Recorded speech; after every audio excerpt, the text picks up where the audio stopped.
podcast is intended for mature audiences. The views and opinions expressed are those of the panelists and do not reflect in any way those of the podcast partners, sponsors, or affiliates. Enjoy. Hi, this is Michael Buffer, and you're listening to the voice of the people. Let's get ready for Boxing Voice. Every day I'm hustling, hustling, hustling, hustling, hustling, hustling, hustling, hustling, hustling, hustling, hustling. Every day I'm hustling, every day I'm hustling, every day I'm hustling, every day I'm hustling. All the guys want. I want what Mayweather got. I want what Mayweather got. You done bust your ass like Mayweather. I was trying to fight every fighter. I sacrificed a lot. Dazn Production. Hustling, hustling. What do you bring to the table? Let's get this on. Let's do it. Well, it's like this. Wait. All right, that's it. Hold on. Bernard, everybody calm down. Man, you know how these bitches is in the sport. Total disrespect. Kid has no class, no style at all. I sacrificed a lot.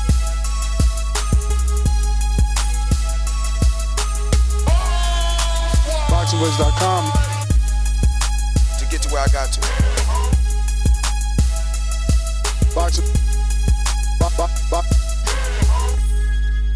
BoxingVoice.com. Good morning, TPV. Welcome back, ladies and gentlemen, to another morning edition with the Boxing Voice Radio, February 4th, Thursday morning, 9 a.m. Eastern, 6 a.m. on the West Coast. We are your boxing breakfast morning show. That's right. We out here to get you through your day's work and your morning commute. Scheduled on today's show, if not today's entire itinerary. Remember, today is Thursday, flagship day at 7 p.m. Eastern. For any new listeners, we will be basically live all day. We'll be back at 7 p.m. But before then, we'll even be back at 2:30 with Keith One Time Thurman. So we'll be live right here at 2:15. Keith One Time Thurman will be with us at 2:30 Eastern Time p.m. And then later this evening, around, let's start with this morning, right? This morning at 9:30, we will have Evan Holyfield. Let me actually send this link to Evan now. So that he could get ready to rock out with us. And so we'll have Evan Holyfield, the son of, obviously, Evander Holyfield. And he's going to be scheduled to be on the show this morning. And then at 10 a.m., we'll have Tyler Yavalar, I want to say. I guess he might be Russian. I'm starting to realize there are a lot of Russians in Florida. Gyms are filled with them, man. So, yes, Tyler. We'll have Tyler. And Tyler is actually an amateur, man. We don't do this often. But, man, did that kid show some skill. One moment.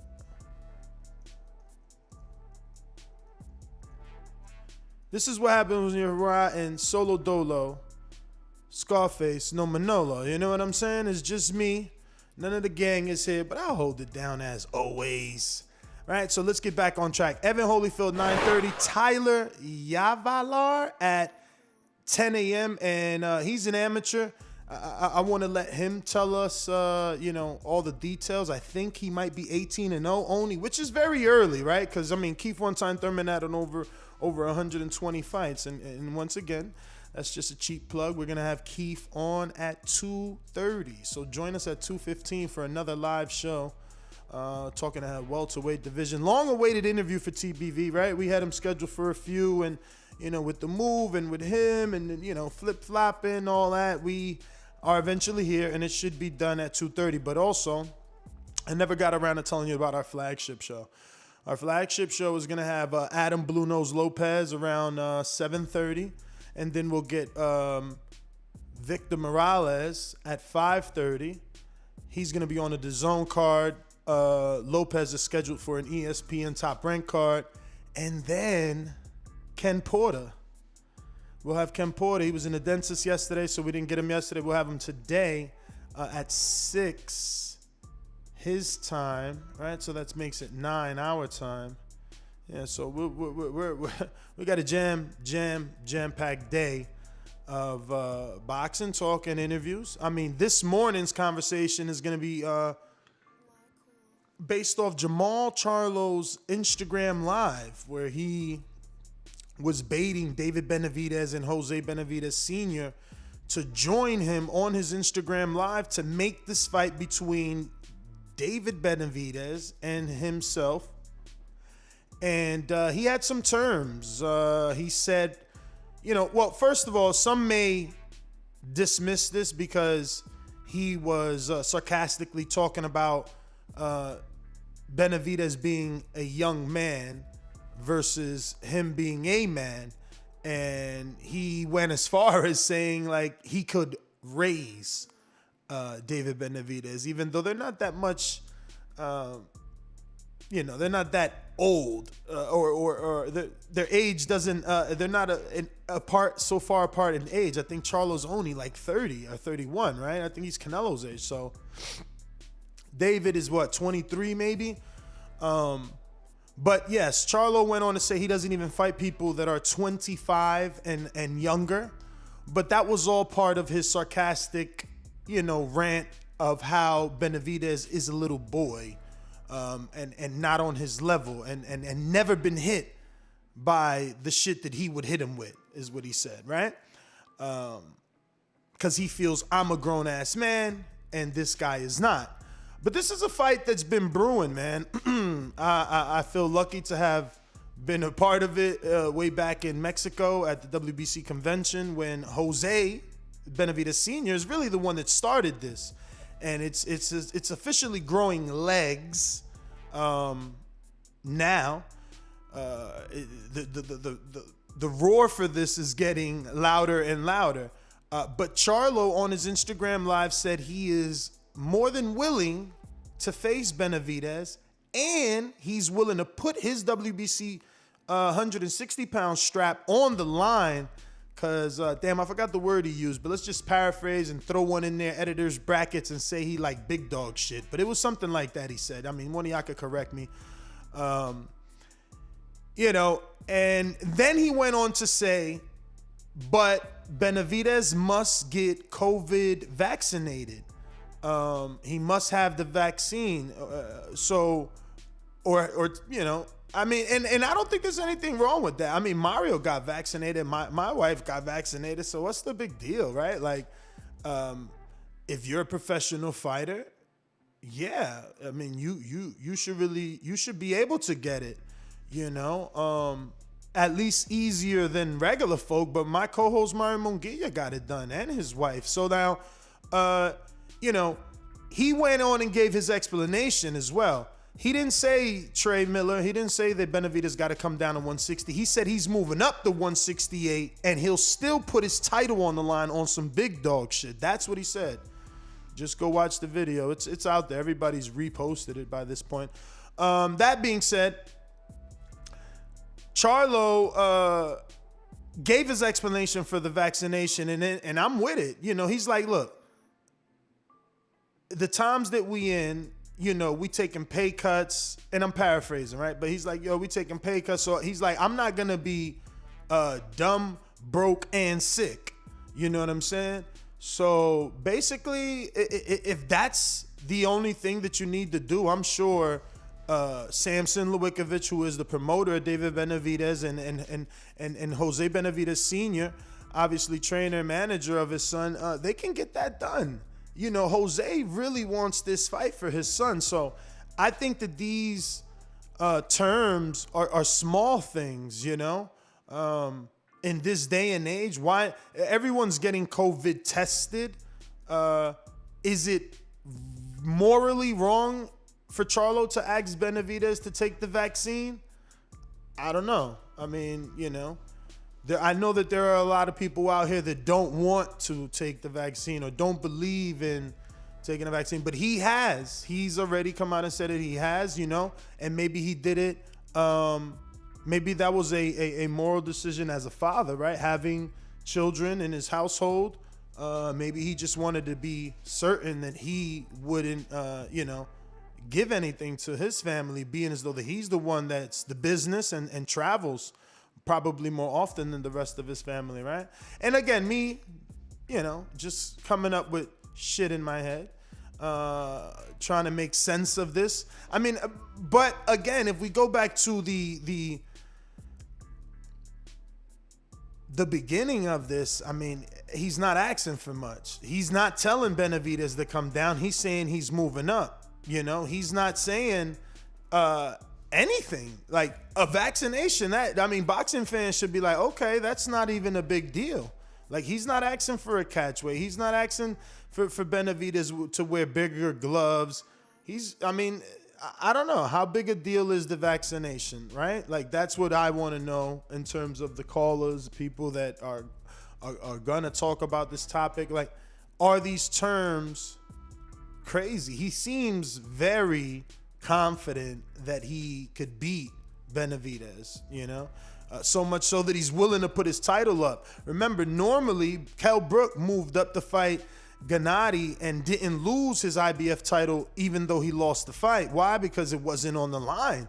I mean, this guy's, boldly saying, we can fight out of my division, and if I lose, you take my belt.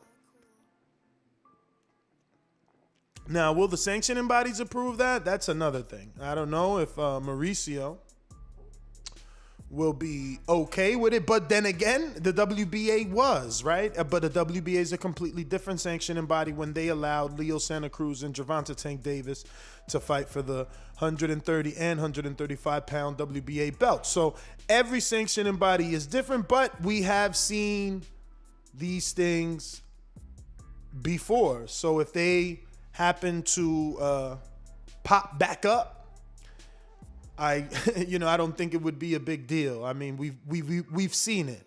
Tank had that 135-pound regular, and he put that on the line on a 130-pound fight with Leo Santa Cruz. Just remember that. Remember that.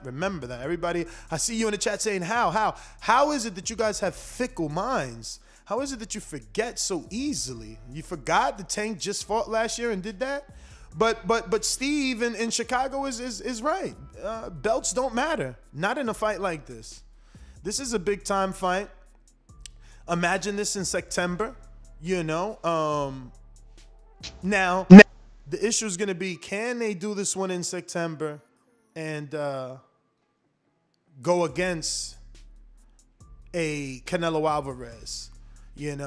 Put themselves up against a Canelo, because this would be a PBC affair, and Canelo would still be hypothetically facing, wait a minute.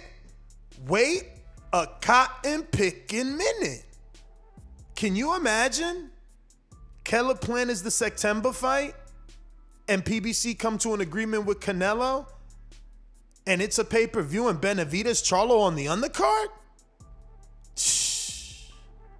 Because now we're talking, this is Premier Boxing. I forgot all about that. PBC has to do this fight.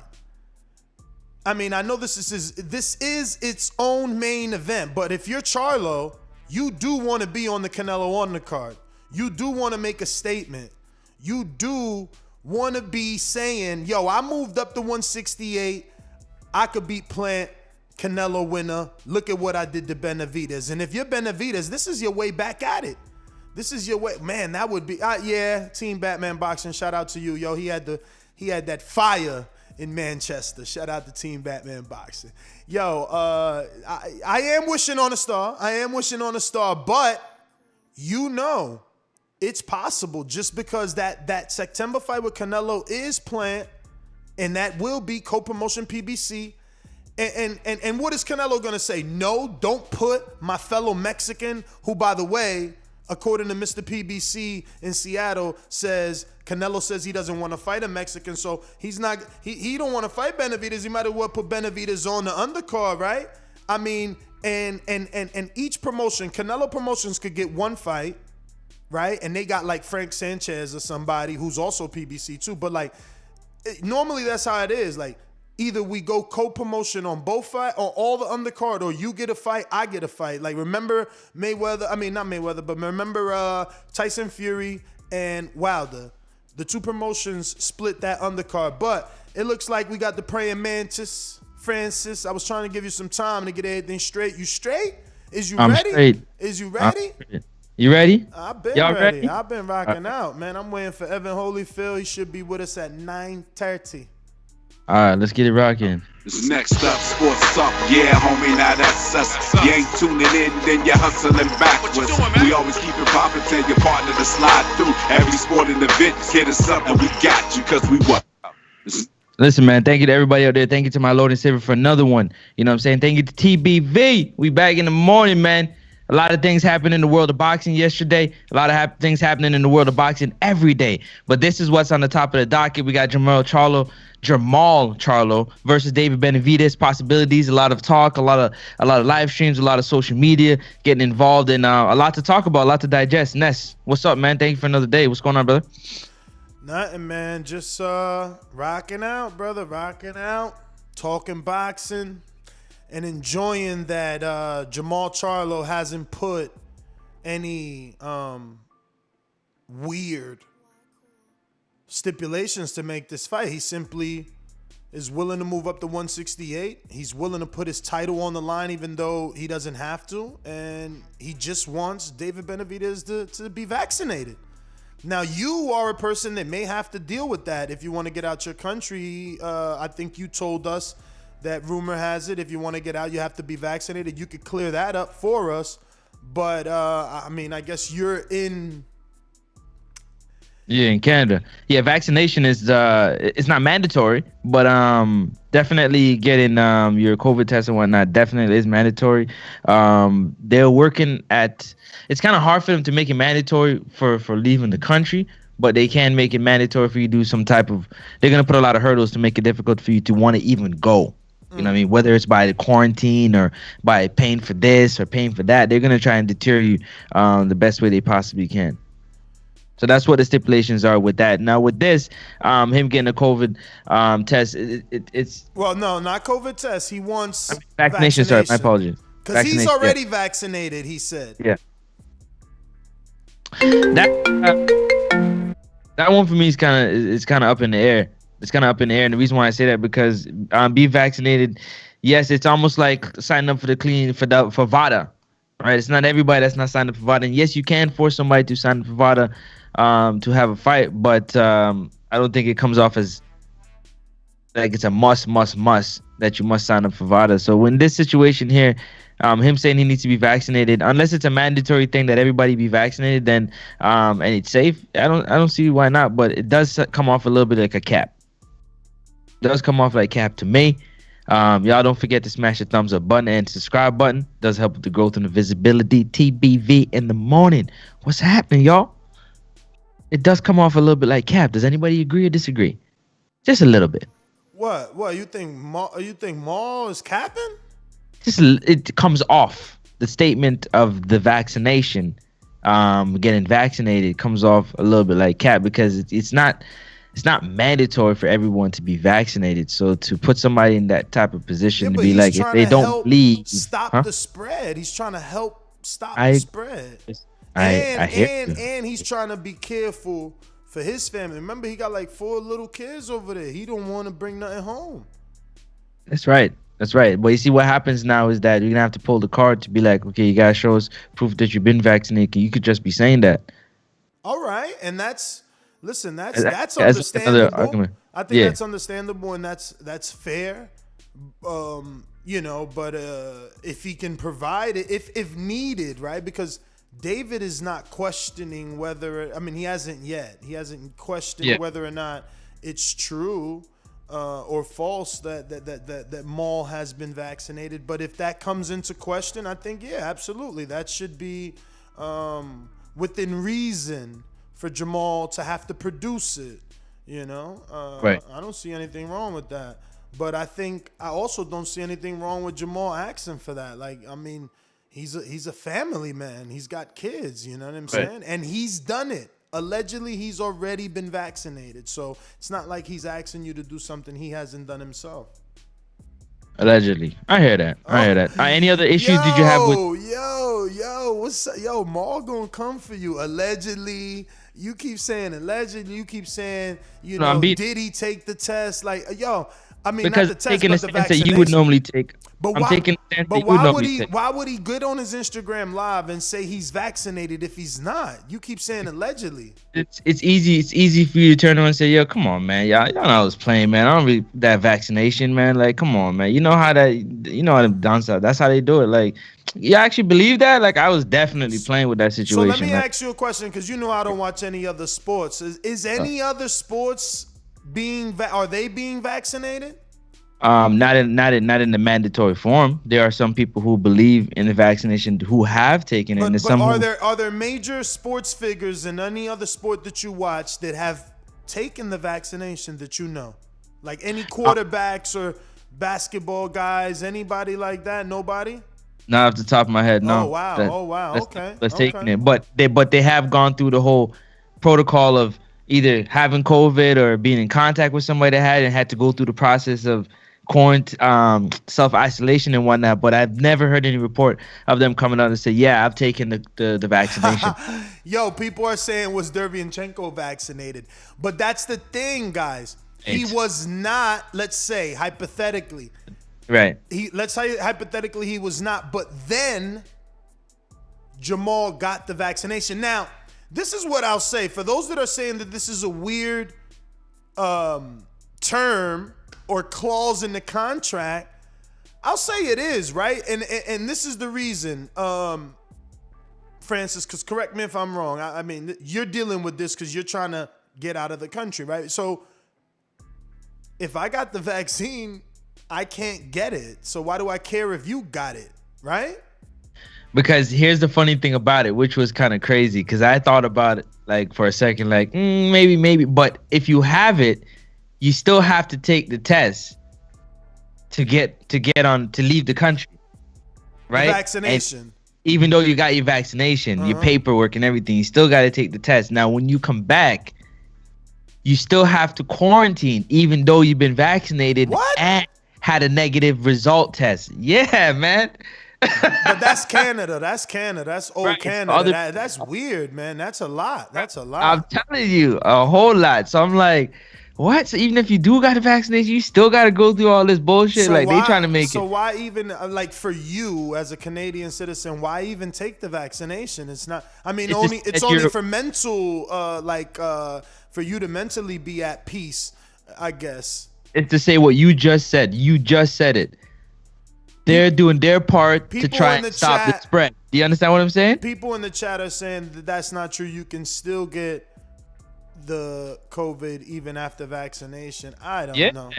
Yeah, that's what I'm saying. Like, so they're like guarding against it for sure. They're like, yo, you can get what they call it now is a variant. You can get a variant. You can get the actual COVID itself even after being vaccinated. So it's a lot, man. It's a lot to take in. It's a lot to think about. But everybody's trying to do their part. So to say that definitely is weird to put that in the contract clause. And purely just off the energy that Charlo usually has with, I'll fight anybody. I don't care. Like, what's up? Run up on Danny Jacobs, talk bad about Andre. And when somebody woofs at you, I'm saying, I expect you to kind of, like, yeah, especially if they're in and around your weight class, like, yeah, what's up? What's up, man? Y'all must have forgot. Roy Jones used to take all the smoke, man. Anybody calling it, he shows up. You understand what I'm saying? That's my issue with this particular thing that you're speaking about right now is like when you usually the one that are telling people like, let's fight, man. Nobody wants to fight me. And somebody is calling your name. They're calling your card. And but I don't understand what Jermall is doing wrong. Like, okay, you calling my card and I want to fight you, but get vaccinated. Yeah.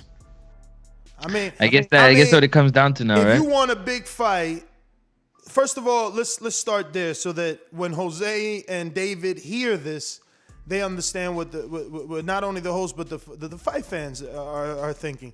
Is Benavidez versus Charlo, or Charlo Benavidez for that matter, is that a big fight?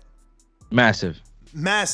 So you think? Hold on. Massive on the hardcore side. The casuals, because their stardom isn't of the level of a Canelo or something, is going to be difficult to make it when I say quote unquote massive, that massive event.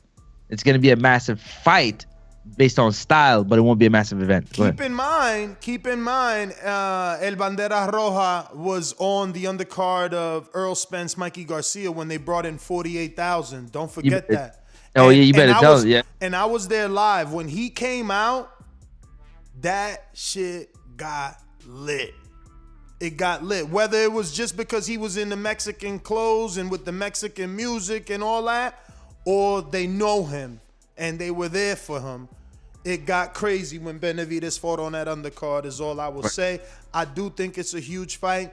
I don't want to say, is it a pay-per-view fight? Because I want to wish on a star, like Team Batman said. I'm still wishing on a star. I'm still hoping that PBC and Canelo Promotions can get a fight each. You know, listen, you fight in Plant, you get one on the undercard, we get one on the undercard, you know? And isn't Julio Cesar Martinez with PBC, or is he with Dazn? The little guy he's with Dazn. He's with Dazn. Okay, so that's not a PBC guy, but like they got guys, man. They got Frank Sanchez, which Canelo Promotions. Canelo Promotions. Let's say they're not. Let's say they're not a promoter of Frank Sanchez, but they're invested as a trainer. They're invested as a team. So I would like to see, you know, maybe Frank get on the undercard. We could do maybe like I said, Caleb Plant, Canelo main event, Benavidez, Charlo, Co. And then Frank Sanchez versus whoever. Or they got Andy. You know, PBC and Canelo again. They're invested. Canelo's invested. He wants to see his friends do well. So he would love Andy on the undercard. Why not? I don't know that Andy will be an opener, but maybe an Andy versus DeVelco could be an opener. Or maybe the Andy Areola, which is his own main event. You know, even Andy Areola's its own main event. Just put it on there as a super card, man. So let me ask you a question real quick. What state would this fight take place in? Say what? What state would it take place in? The state of Nevada, the state of Texas? I mean, the same states that Canelo's been doing business in. The truth is that, you know, he's in Texas and he's in Nevada. For Charlo Benavidez, sorry. Again, for me, that fight belongs on the undercard, right? Because they're talking September. I mean, and it would make sense in September. So, yeah. Yo, but that's tough to see Jermall Charlo conceding to the fact that he just did his first pay-per-view, and then now he back on an undercard. Yeah, but you're on the Canelo undercard. You're on the Canelo undercard the same way that Canelo was on a Mayweather undercard. You know what I mean? More the same Canelo that was not trying to fight me, and from his standpoint. Yeah, but now you're forcing it. Now you're forcing that fight by being on the same card, fighting in the same division versus another Mexican. That's how this would be perfect. That's why they're saying wishing on a star, because this would be too perfect. And for the haters out there, listen, ain't nobody saying Canelo's going to PBC. That's you, and you're not really a boxing fan, and you just want to debate. I keep saying co-promotion. I keep saying the same way Wilder Fury did it. They each promotion gets a fight on the undercard. Like, what's wrong with you? Get your ass out of here before I block you, man. Negativity. What's up with the negativity in the morning, man? They ain't got no. Charlo ain't got no belt at 68. So what would entice Canelo? Benavidez ain't got no belt. Yeah, I agree. All right, and what's gonna entice? Listen, what's gonna entice Canelo? Remember, the Benavidez is number 1 at 68, and remember, the Benavidez is Mexican, and remember that he would have gotten beaten hypothetically on the Canelo undercard in front of the Mexican crowd. They want him now. Yo, get the revenge for him. You know what I'm saying? You do it, and all he got to do is be like, hey, yo, Canelo, stop running from me in front of that whole Mexican crowd. And remember, he's going to do it first. He's the undercard. He's the co-main. He has the opportunity of a lifetime to make a statement in front of Canelo's crowd, right? That's Canelo's crowd. They're there to see him. Jermall can knock out Benavidez and say, yo, let's get it on. Is this I think we got our first guest. Yeah. Mr. Holyfield, how are you? You gotta turn the camera on, sir. Is it working? Yeah, Yeah, it's there we working. go. How are you, man? Good morning. Evan Holyfield, thank you for joining us early in the morning here, 9:30 Eastern. Where are you located, Evan? Before you get started, real quick, Evan, is it possible you could turn your phone sideways to give us that landscape view? Yes. Now Beautiful, beautiful. Go ahead. No, sorry. So yeah, no, are you on the East Coast or you West Coast? I'm East Coast right now. Oh, great, great. So we don't feel that bad. I guess you were up? I guess I was up. No, I just woke up like 5 minutes ago. Okay. Okay, so you do late night sessions or early morning sessions?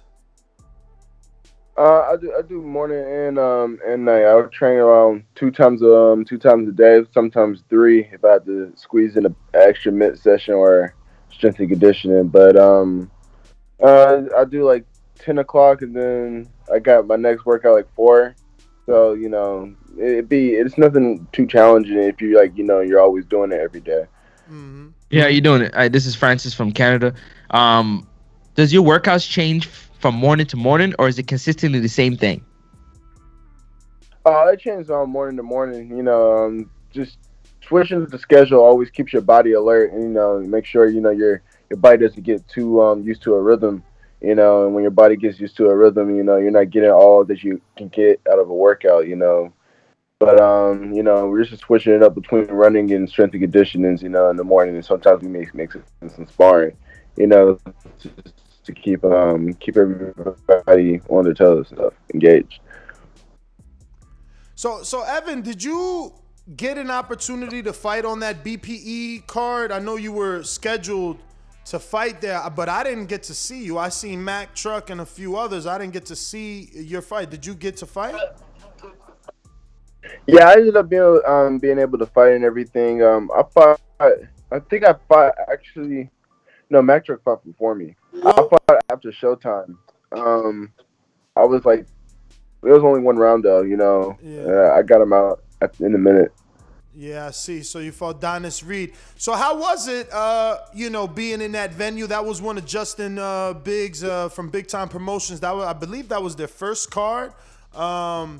But we bought the pay-per-view, a bunch of us. Obviously, we follow Mac Truck and others, and I believe his sister was supposed to end up debuting on there and didn't. How did you see that card, at least from a fighter standpoint? I mean, I guess from a fighter standpoint, I didn't know that was his first card. But for me, it was my first time fighting in Georgia as a professional. But I had fought in that gym before.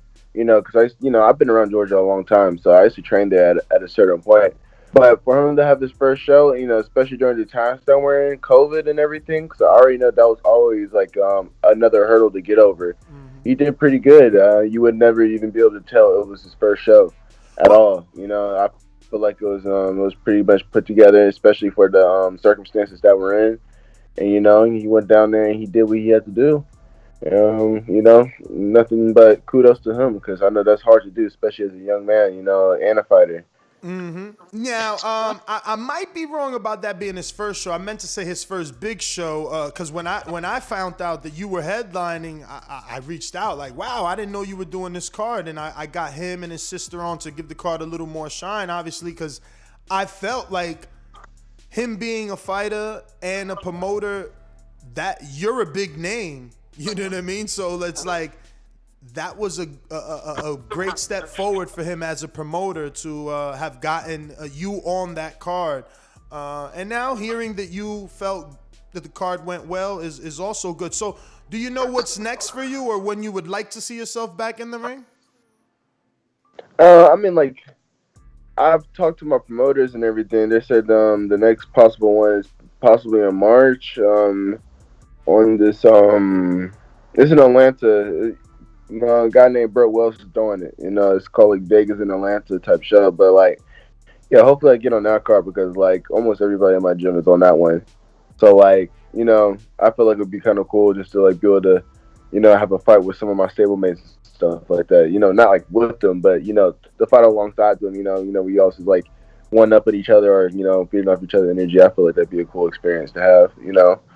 Um, but yeah, March 27th though, possibly. But I'm really thinking it's gonna go through. I'm hoping. That's awesome. Fingers crossed. That's awesome. I actually wanted to. Did you have the question to stay on this past test? No, go ahead. Yeah, I just wanted to know. When you were talking about the workouts that you have in the morning times. We know fighters usually get up and do their miles in the morning, 4 or 5 miles in the morning. What is the other workout that your coaches usually have you doing it in the morning other than running? Oh yeah, running is automatic. I really wouldn't even count that as the workout of the day. You know what I mean? But if we're doing running and whatnot, after that we go into the gym. If we're getting ready for a fight, you best believe we are doing something a little bit more specific or more geared towards something. But this is kind of just depends on whether you're in camp or not. But if we're in camp, I'm saying like we're doing strictly conditioning. Sometimes like you may have to get that hard running, and you might just got to test yourself because you already know your lungs is open. So like the way our my gym is the where we run is like literally right next to our gym. So after like a hard run, you push yourself for that good 5 miles. You might just got to see what else is in the tank. You might set the spar. Literally like right after that. Just to get used to pushing yourself to your limits and stuff like that. But other than that, I feel like it's nothing that I come up with. It's whatever the coach tells me to do. I really don't have no problem doing what he tells me to do.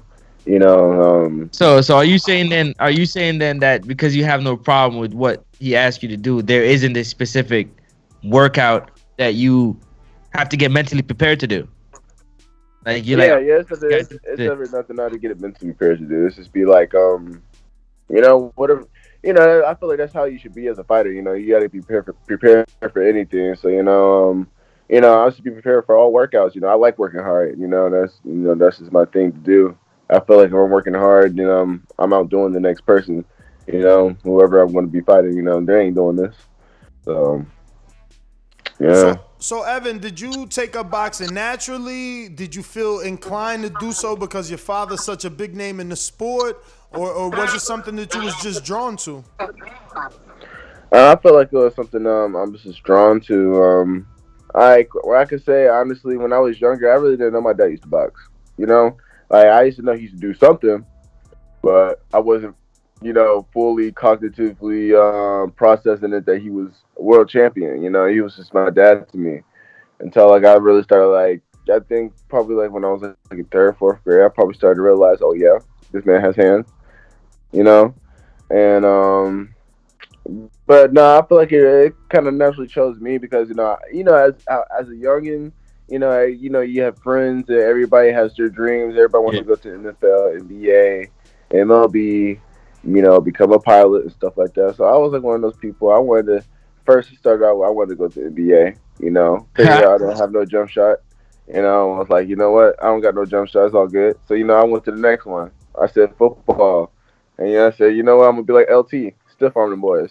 I didn't end up like Elijah. I didn't ended up being beef and muscular, but I was fast though. But I remember one time they sent me on a route across the middle of the field with slants. I remember it, and I got caught by the linebacker. I said, "Yo, I got tired getting hit by the things I couldn't see. I wanted to focus on one thing." So, my mom put me in Taekwondo, and I actually ended up doing real good in Taekwondo. Became number 1 in the nation and everything. But like the 2nd year or something like that, I went back to the Nationals being number 1, thinking I was going to do it again, but I got disqualified for hitting somebody too hard to the face. So that's when I ultimately went into boxing. And what age was that? I was like, that'd be around 13, 14. Because I remember I was just going to high school, like 9th grade, 8th grade type stuff. Yeah, but I knew I had to go all in on something if I really wanted to, really make it into something, especially at the age of like 9th grade, 8th grade, because I remember I was watching YouTube videos and like the people, most of the fighters I was watching, I didn't watch a lot of pros because I just wanted to be like, I wanted to go to the Olympics. So I watched like people like Earl Spence, Rasheed Warren, and stuff like that. Like, you know, people off the Olympic team. And I remember specifically he was saying like he had started boxing at 14 or 15. I remember that gave me so much hope and to believe in like, oh yeah, if he started at 14, 15, he made it all the way up to here. I'm sure I could do it too, especially with some help from my dad. So, you know, that's how it went down. Speaking of help from your dad, he's not your head trainer, right? Oh no, he's not my head trainer. He's just my dad. You know, like, you know, just like anything, you know, you may go through something that may seem unfamiliar to you, but your dad's been through that, you know, that familiar territory. So he's always there to help me and, you know, give me whatever tips I need. Is there it? Go ahead. Go ahead. No, I just want him to distinguish, you know, who is the trainer so he gets some shine. Oh yeah, Mom. I got two trainers. So like at first I had moved up to Texas, but you know that didn't work out all that well and everything. So I moved back here. So I don't mess with those trainers I guess no more. So my trainers now are my longtime trainer that got me, you know, to where I was in the amateurs. His name is Burt Wells, and we just brought on another additional trainer who was part of the camp for the last fight. And I feel like he really helped break down the game to me. But his name is Mark Breland. You know, Deontay Wilder's former trainer. So like I feel like that's a main event. Thought it was a good move for us to bring him in. So they really had the relationship and everything. So they thought it was a good idea to bring him in. Since we're like literally when I met Mark the first day, we literally stood up next to each other. We're the same height, have the same reach, and you know. I could box a little bit, you know. Of course, he's definitely probably a better boxer, you know, because you know he works on that jab. But it's always something I can learn, you know. It's another element that you can bring on to me, you know. Even at this age, Breland still has a fantastic jab. When I was last in Wilder's camp, I had recorded Mark Breland doing pad work with Coach Cuz, man. He still moves phenomenal at this age, man. So that's a great addition. So you guys fly him to Atlanta or to Georgia? Yeah, he flew into Georgia last time, but hey, to be honest, it really don't matter. I think he's from up in New York. Yeah. I've never been in New York, so like if he ever wanted me to come up there, I already told him last time. So you need me to come up north? Go ahead, call your boy. I'll put my Timbs on. Nice. I like the hunger. Tim's on. So being in that Atlanta area, have you visited Mustafa Mickens' gym? I haven't been to that gym because I know he actually used to have another gym. It used to be at the Atlanta Sports Complex. He used to be over there before he got his new gym. So when he was at Atlanta Sports Complex, I used to train there. But I ended up switching and stuff. But now I haven't been to Mustafa's gym, but I see his gym all the time on Instagram. Yeah. Somebody always getting knocked out over there. Yes, they are, man. Yo, crazy. I'm glad you double back on this question real quick. You had just said that your dad's not your trainer. Was that by your choice or by his choice or just a situation that didn't happen for him to be your trainer? And I'm saying, giving you that knowledge. I mean, like, I feel like me getting the knowledge, you know, I'm not saying that I'm already, like, he's just going to give it to me like he actually deserve it just because I'm his son. But I feel like, you know, he's going to give me that knowledge, you know, whether I'm his son or, you know, he's going to train me. But also, you got to understand, for him to be a trainer is like a big investment of time. You know, he still has business endeavors and people wanting to see him and everything. And I feel like it's a big commitment because, you know, being like somebody's trainer is like almost like damn near like, yeah, being their, you know, dad or boyfriend or whatever, some shit, you know. But like, you know, you got to be there all the time, you know. And I just feel like that's a big responsibility to take. I would expect him to take it like that, you know what I mean? Especially when you got stuff like coming up like him about to, you know, they talk about him and Mike Tyson and stuff. You know, he got to train himself, you know, get right himself. So with everything like that, you know, that's just how it is. But I feel like it's more so for the better, you know. Sometimes business and family doesn't always mix up for the best and stuff like that. Absolutely right about that. We got a few questions from the people. Evan, the first one is from San Antonio, Texas. It's James Valdez, who says, who do you feel is currently the biggest star right now in the lightweight division? Ryan Garcia, Tank Davis, Teofimo Lopez, or Devin Haney? And out of these four, who's the best boxer? Oh, okay. And that's actually a pretty good question. All right. So who's the biggest super? Oh yeah, I actually already kind of went into this myself. Ron Garcia is slick as the biggest superstar out of all four of them. Hey, let's just take. If we really talking about it, he's making more money than most of these people are before he's stepping into the ring. Endorsement rise, and then on top of that, when he gets into the ring, you might go to his fight and you might see more girls than guys because that's just his fan base. He's kind of like almost on the Logan Paul level once it comes to boxing. Because Logan Paul is not a boxer; he's not an exciting boxer. But one thing he does bring, he brings his followers, his crowd, and that's ultimately what boxing ultimately all is, wrapped up in the thing. If you got people who want to see you fight, they gonna pay to see you, and that's what it takes to be a star. If you're gonna put people on the seats to sell, you can do that. So I feel like as far as star status, Ryan Garcia may have it because he has the whole production team behind him. He got Canelo. He has all the right people behind him. But I say as far as like boxing talent, hey, once it comes down to boxing talent, I'm gonna say it's gonna come down to Javante and what's his face, Javante and Teofimo, because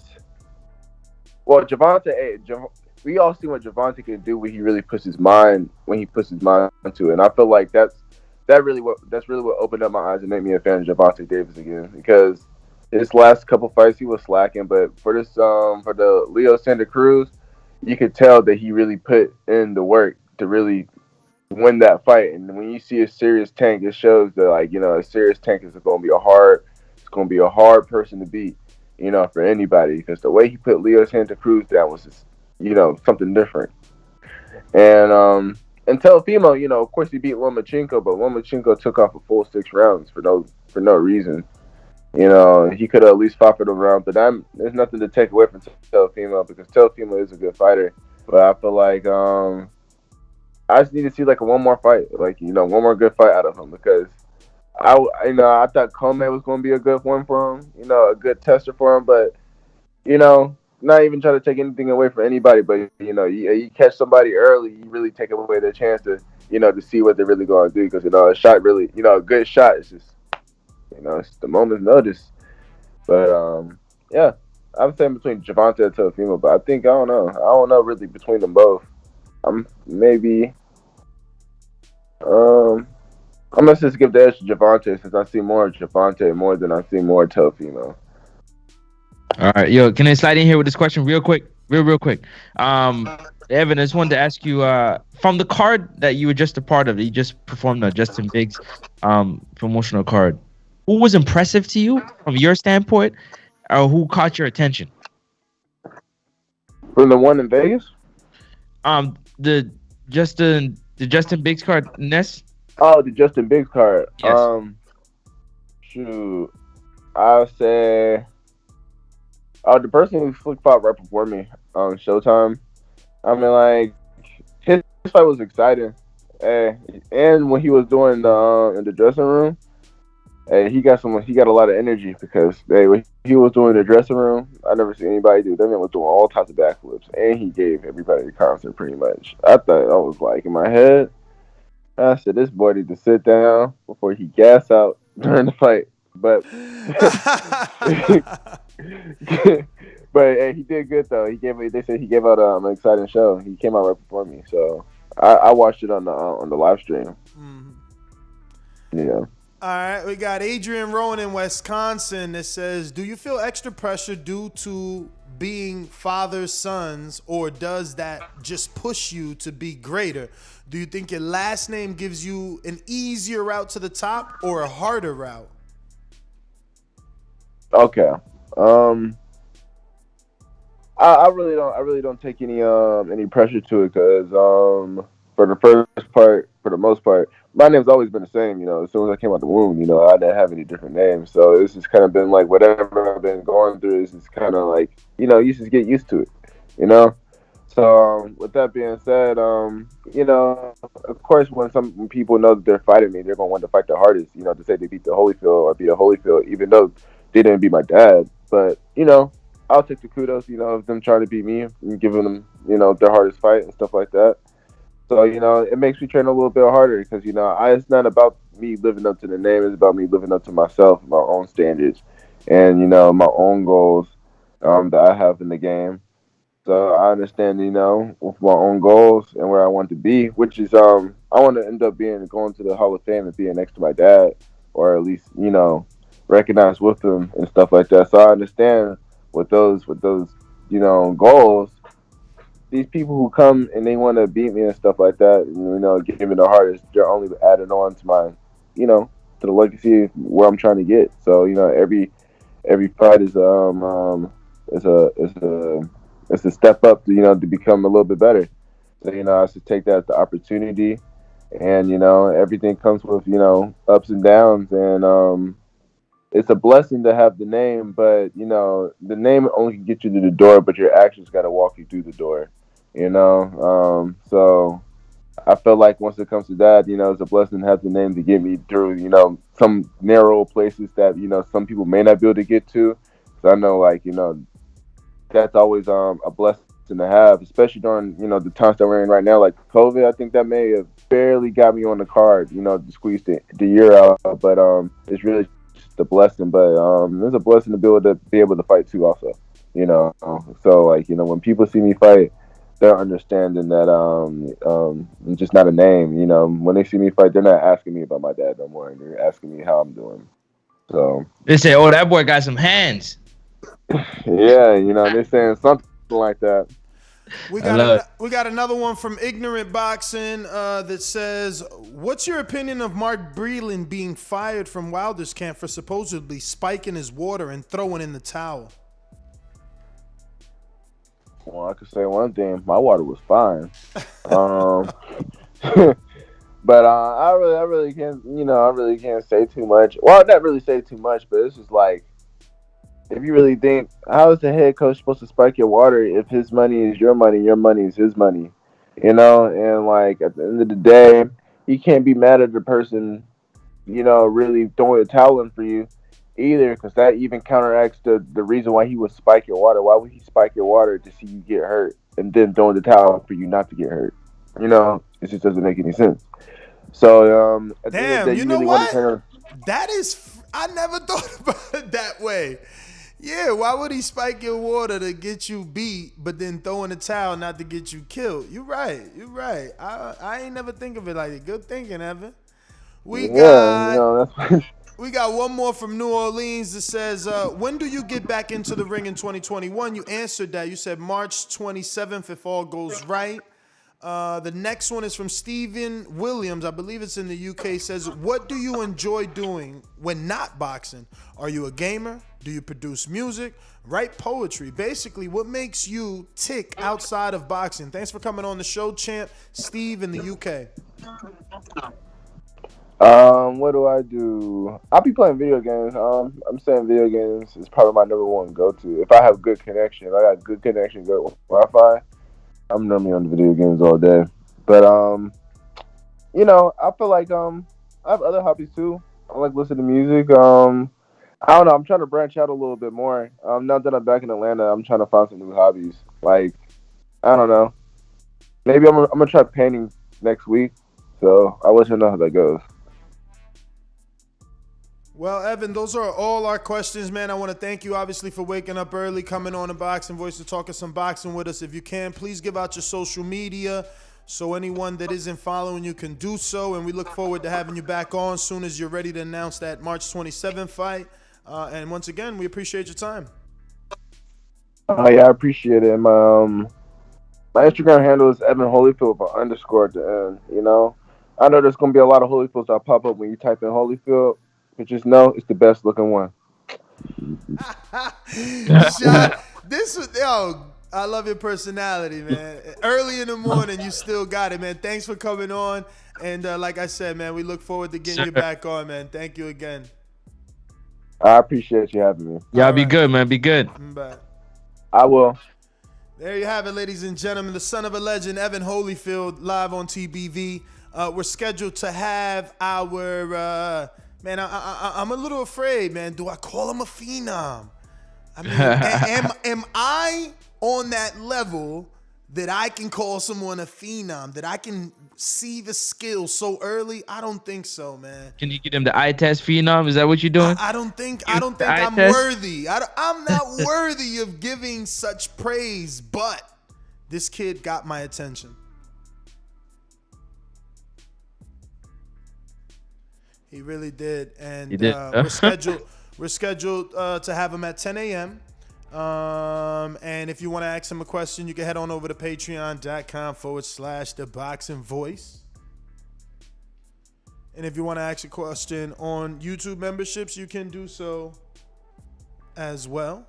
Yeah, you can. And you can also, while you're at it, smash that thumbs up button and subscribe button, because that does help with everything we got over here. And you can also do yourself a favor.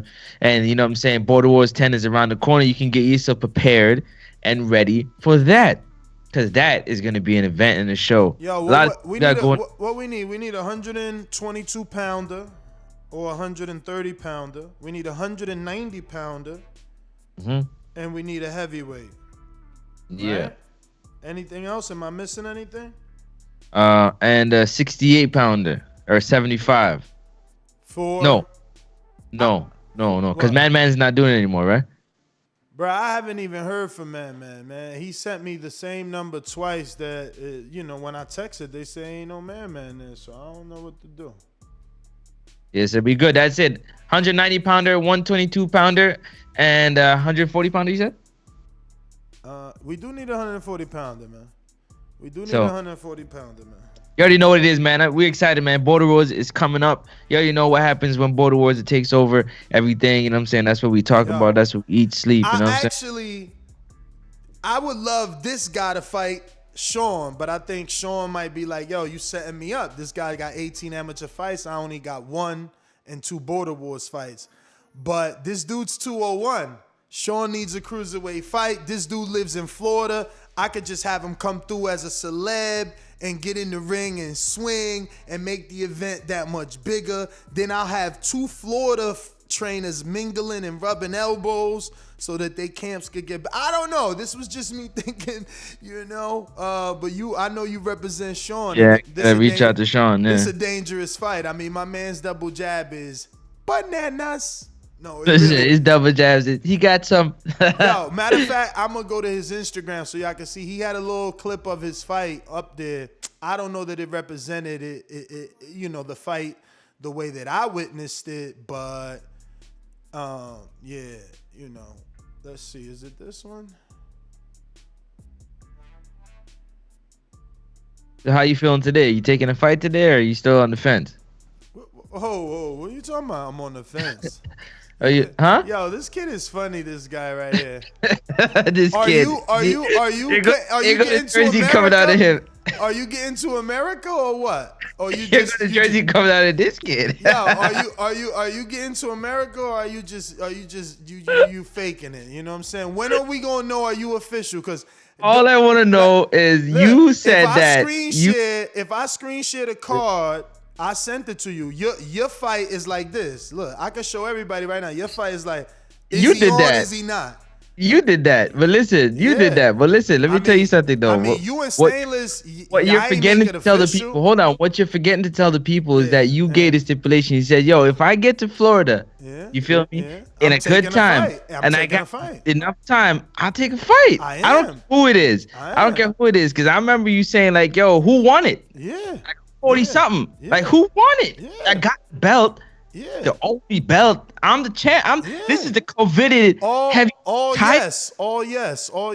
So what's the problem? Like, I just want to know, like, are you taking a fight or are you still on the fence? You try to give me shit for it. I got fights because last time I talked, I didn't have any fight. Last time I talked to you, I didn't have any fight. But that's what we call heavyweights. I see you trying to shake the tree. You know what I'm saying? Yo, Like, who out there want a shot at, you know what I'm saying? The man. who want a Like, shot the at man. Francis, man? Because he ducking stainless. He ducking stainless, man. What? I mean, I don't know. Stainless said, yo, I'm going to send my fees when we know if Francis getting in the building. I said, we You don't- Kevin. what you mean? He hit me up. Listen to me. He hit me up. He was like, yo, how much is the fees? I'm like, yo, let's wait. Cause do you know if he coming in? Like, So who said let's wait? You or Stainless? I did. Okay, cool. I did. But So but let's hold get on. that. But hold on. He's listening. Do you want me to tell him to send his money that's non-refundable? You trying to tell him that you 100%? Because all you got to do is say, yeah, send that money, Stainless. That non-refundable money, because I'm going to be there. See, I never won. You see how the pressure switches, y'all? How? Is you You going give to me be a there? chance. Can I text him right now to send me that cash app? It's a seesaw. Oh. It's a seesaw. It's going up and down. Come on now. Seesaw. You try to take the pressure off because you have everything that you desire and you're still not taking a fight. Nah, listen, Border Wars. And your gym is close. Your trainer apparently is dope, man. He's teaching you things that, you know what I'm saying? Shout out to Doomy, never taught you, you know what I'm saying? He's putting you through things that's making you better. And Doomy is awesome, man. Don't get it twisted, but he's putting you through some things that's making you, whoa, second guess what you got to do. Look at him, y'all. Look at him painting a picture. Picture perfect. I paint a picture. You's a monster. Like everybody know that check hook, the jab, the right hand. You's a monster. Is you you got everything. fighting Stainless? Look at the sunshine. Look at the side of your face. Is you fighting Stainless? It's shiny. Look at the side of your face. Yo, look at the sun is shining on you, man. You can walk outside. You know what I'm saying? Walk the dogs and lose 3 pounds, and then take a 3 pound shit. Like, what's up? That's already 6 pounds. Champy, is you fighting Stainless? Yeah, of course I'm fighting Stainless. So What's up? So I can press send. Let me know. Can I press? Cause listen. No. Honestly, this is gonna be like the Border Wars segment. I wanted to do a show. The truth is, the sponsor needs to know a head. Listen to me. The sponsor needs to know a head count. That's why I was talking to you all night last night. That's why we was figuring out who's official. Why? Because they need to give us the sponsored headgear that you're going to get to take home and keep for you. Even if you get beat up, you still get to keep your headgear and your gloves, your brand new gloves. Unlike the amateurs that make you share gloves in COVID. All that nasty sweat in there. You putting your hand in it. Now you go hug your mom after your win or your loss. You crying over your girl. You hugged her with the COVID hands. I'm telling you. That's disgusting. TBV is better, man. Sugarbird ain't even doing this. I'm just saying. And this season, Keem the Dream, when you win, you don't only take the belts from Marvin, you're going to get an IBO medallion. Tell me what fucking tournament is giving out IBO medallions. They ain't giving out nothing. They're giving you them fucking eBay medallions with the red and white blue ribbon that you could get for fucking 25 cents on eBay if you buy 100 dozen. You know what I'm saying? Where's my man Tyler? He said he's acting up. Uh-oh. He coming through. You just wait a few minutes. 1 second. All right. But yeah, man, I mean, can I press send? Because I already got it pulled up. Don't even let me show you. Man, you know how it go, man. That's the pound for pound supporter right there. Ain't nothing for you to turn around and do the right thing. You can push send. Oh, okay. I'm trying to be in Florida March 13th, man. I don't care what you saying, man. Your non-refundable fees.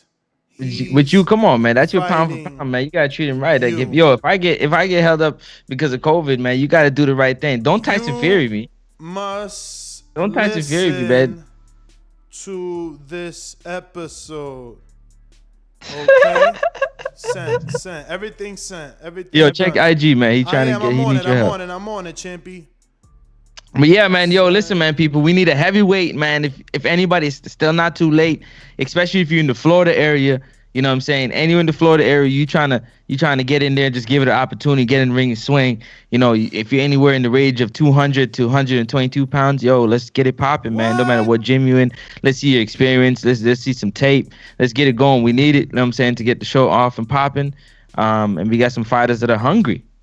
Yo, I got people hitting me up like, yo, I live in Canada, and I only got to get a test to travel. I ain't got to get vaccinated.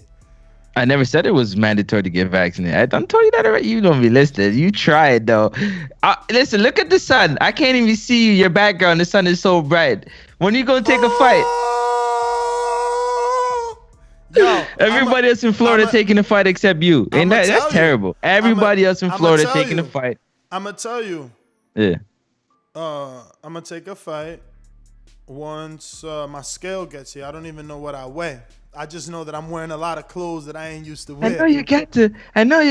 Man, shut that soft ass shit up. My scale gets here. I ain't. No, because remember I bought that new scale, but I left it, so my girl got to bring it.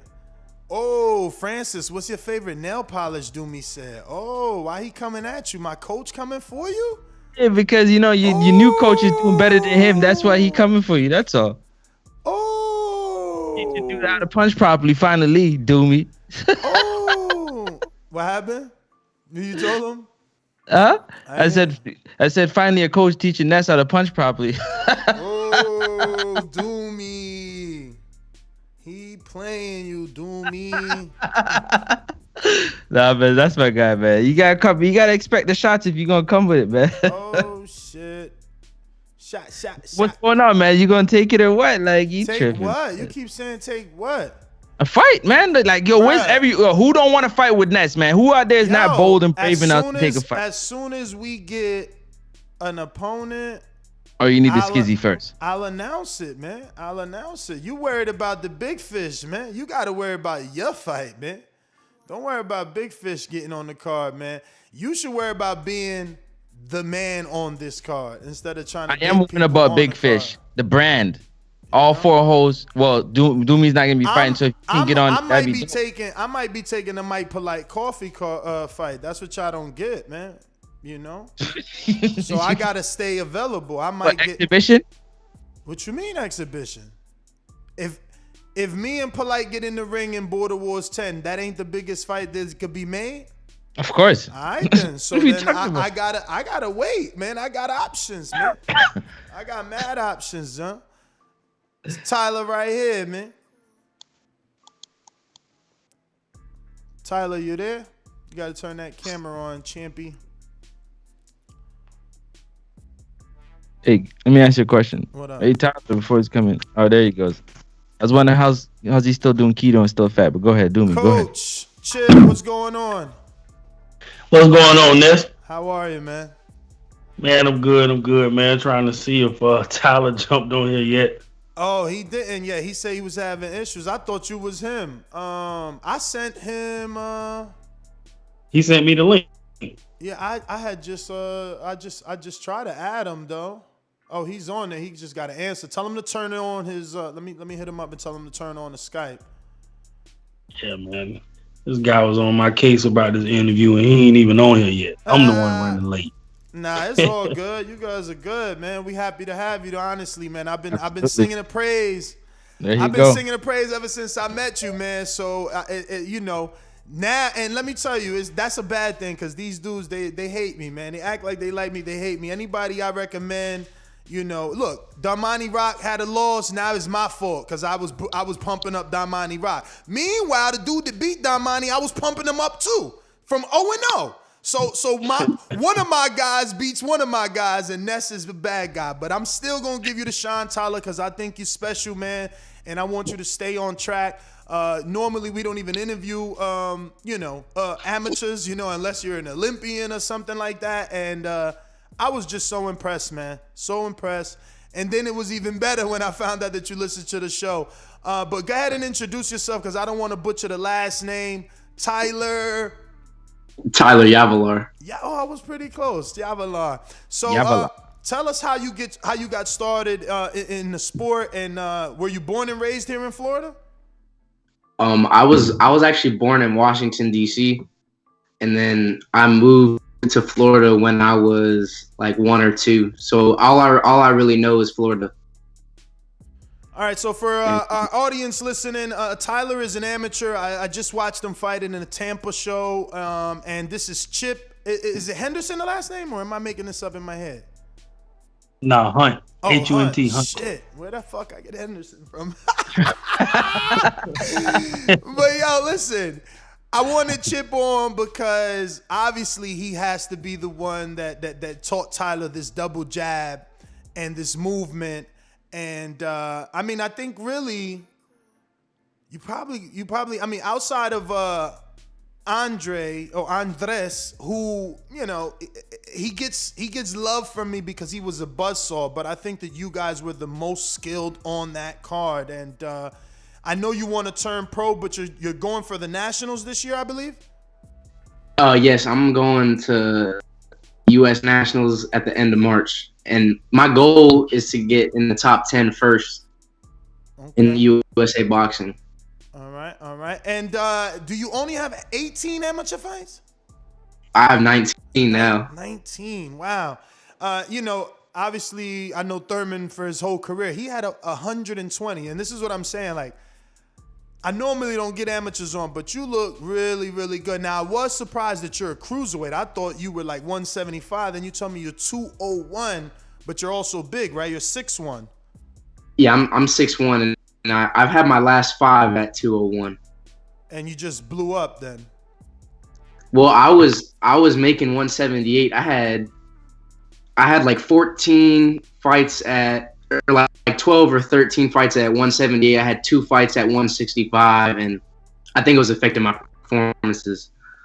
So I was just one of my other coach, like one of my other people in the gym. He was like, "Man, just fight at 201 because I walk around at like 205 anyway. So I would walk around at 205 and make 178 in a couple weeks. So it just, I don't think it was good for me. So we just decided to go up. Go ahead. No, I just wanted to ask Chip. So if you turn him pro, would this be your first pro fighter? No. Oh, No. I had a few pro fighters, a few amateur fighters, things like that. We've been in the ring with Keith. We've been in the ring with Saddam Ali. We've been in the ring with Devin Alexander. We've been in the ring with Martirosyan. So I've been doing this for a minute. Wait, who you had sparring Martirosyan? That's a good guy. He's a good fighter. I mean, he, in the pros it didn't really translate, but he was a fantastic amateur. Yeah, a dude named Larian Jackson. He fought Martirosyan in they was young, man. That was like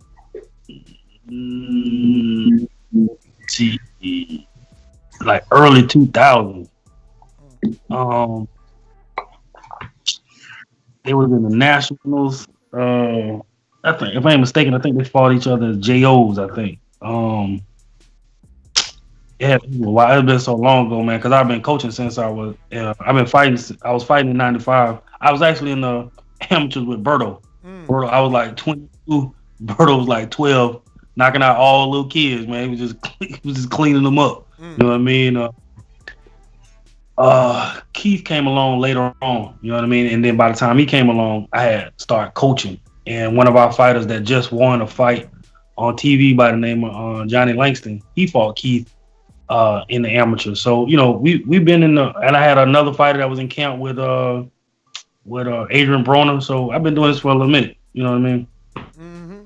Chip, can you turn your phone sideways so we get the full view? Let everybody see that good old gray beard there. I actually had a question there. I wanted to jump in while he's getting his phone sorted out. How you doing? My name is Francis, by the way. I'm from Canada, Toronto, Canada. I wanted to ask Coach, who was that fighter or fight that got you into boxing? And same question for the fighter for Tyler after. They got me into coaching, or that got you into boxing? TV? Just got you into boxing. Period. Yeah. I'm old school, man. So I like Purnell. I like of course Ali. You know what I mean? I like Buddy McGirt. People like that with the real crafty style that's really crafty with the jab and things like that, and head movement, which I try to pass on to the fighters that I help. And Tyler's my latest creation that I'm trying to develop, man. And that's what we about. Just our motto is developing your craft every day, just perfecting your craft. trying to turn the screen sideways, man, but I ain't savvy, so hold on. Chip, No problem. so Hold on, Tyler. I gotta answer the question real quick. Who's sorry, the fighter sorry. that got you into loving boxing, or the fight? I was my dad picked me up because my dad used to get me on the weekends, and he I went over to his house, and my dad, my mom and my grandparents didn't have HBO, and my dad did at his house, and Mayweather was fighting Victor Ortiz.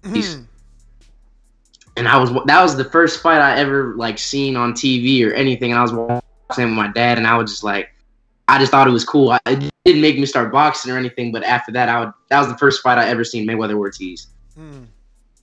So Chip, how many amateur fights do you have a number in your mind that you want Tyler to have before you turn him pro, or do you think it doesn't matter the amount of amateur fights? Well, for me, is mentally, because you can have a fighter that has all of the intangibles and bring it to the table, but if they're not mentally stable, because my thing is with just looking at Tyler, he's just getting to the point where he's doing the stuff in the gym. I mean, in the fight that he's doing in the gym.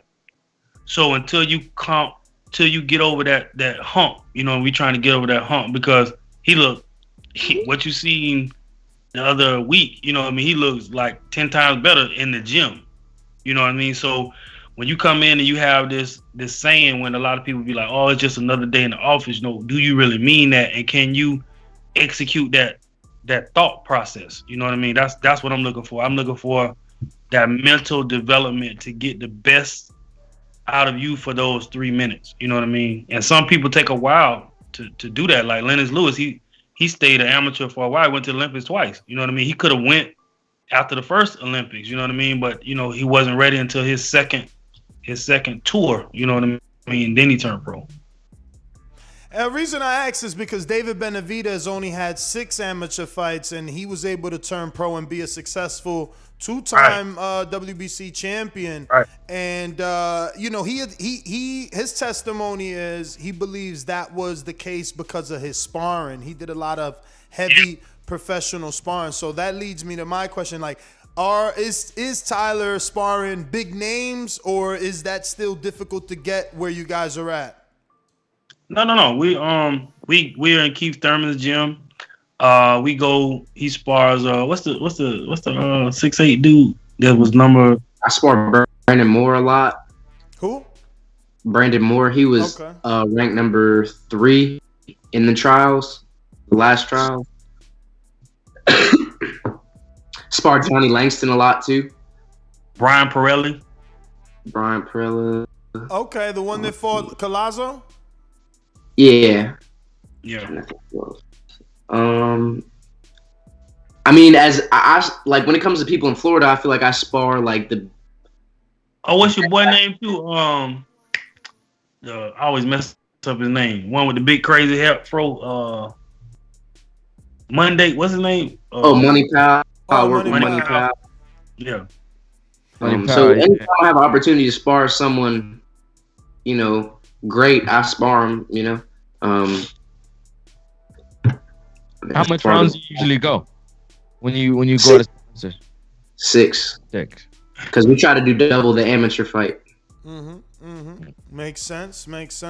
And what kind of workout coach do you have Tyler doing right now in terms of conditioning? Is it a lot of running? Is it sprints? Is it Yeah, he didn't look tired at all. Yeah, well, what we do is we don't leave the gym unless you're getting in 25 to 30 rounds of whether it's drills, whether it's power drills, speed drills, whether we're doing head movement. We're not leaving the gym unless we're doing 25 rounds. And then, he got a strength and conditioning after the gym. So, because he's a big body, so you got to have a lot of wind, you got to have a lot of conditioning in that body too, to execute for 3 minutes, and through punches and bunches and a lot of jabs. You know what I mean? So Chip, do we have to worry about Tyler getting into trouble and ending up not being an amateur because the streets took him? I mean, this is the story for many. And that's what I'm saying. That's why you don't know a lot of the guys that I coach, because that's what happened to a lot of the guys that I've coached. But Tyler's a good kid, man. He got a good family. His dad, don't goof around. You know what I mean? So he got to be to school, and he's about his work, and he's just a good person on his own. So for me, I got a lot. That's my testimony because I've had people that's easily could have been world champ. I could have easily been on the Boxing Voice a long time ago, but these guys, man, they fall off, they get in trouble, you know what I mean, things like that. And it's an unfortunate thing, but I've gone through that process. But with Tyler, man, he stepped to me and he was like, I want your phone number. I'm like, who is this kid? You know what I mean? So I trained him, tried to get rid of him, and he just kept coming. He just kept coming, and we just been here ever since. So, hey, Coach Chip, I wanted to ask you real quick. Did you at all get in box yourself? Did you put the gloves on at all? Did you have an amateur career or a pro career? Yeah, I had a little amateur career. My claim to fame is everybody knows, they always tease me about it. The only person that beat me was Nate Campbell. You know what I mean? That's a good person to get beat by, man. Multiple times. He lost the second fight though, but he fought. And I'm gonna send him this link because that's my brother, man, and we talk a lot of trash. He admitted at the Boxing Hall of Fame he lost the second fight, but the competitive streak never dies. yeah, we go at it a lot, man. I got a lot of love for him. Hardest punching dude. He stopped me the first time, hit me on top of my head, man. We was fighting at the Sunshine State games, and he's so strong, and I was so fast. He came in and pop, hit me on top of the head, and I was out, and I hated him for like years. You know what I mean? So we fought again. He lost, but they gave it to him because he got like crazy power, bro. But I had like a little. I had 10 fights, but I had a job at the post office, and it was me, Nate, and a dude named Mario in Florida. We was just running through everybody. And so by the time I turned open, I couldn't get any fights, and I had to go to national tournaments. And Nate and Mario was like, yo, why you want? I had to work. So, I ended up being a gym rat, man, and just beating up people and training them. And then I just found my niche training these kids, Can you talk on that, man? Because that sucks, man. I drove all the way out there. That was like an hour and 10 minutes for me, or hour and 20 minutes to see Kid Kelly's son fight, and he didn't get matched. And that's kind of like the bullshit of the amateurs. If once you're open, if they know you're good, they can not take the fight. Like, amateurs is corny, man. That's how I was supposed to fight. I don't know if it was his fault, but I was supposed to fight in the Cherry. We didn't fight. We was talking a lot of trash because he was coming up. Mm-hmm. And you was about to fight the Cherry Bomb, huh? Yeah, man. I'd beat Cherry up, but Word? Cherry had a real good fight with Jose Pedraza. People forget that shit, but he might have beat Pedraza that night. He was, dude. It was a lot of back and forth with one day shows, and Tyler run into that problem a lot because Tyler has been overmatched a lot. You know what I mean? He fought Kashad Elliott. You know what I mean? So he what?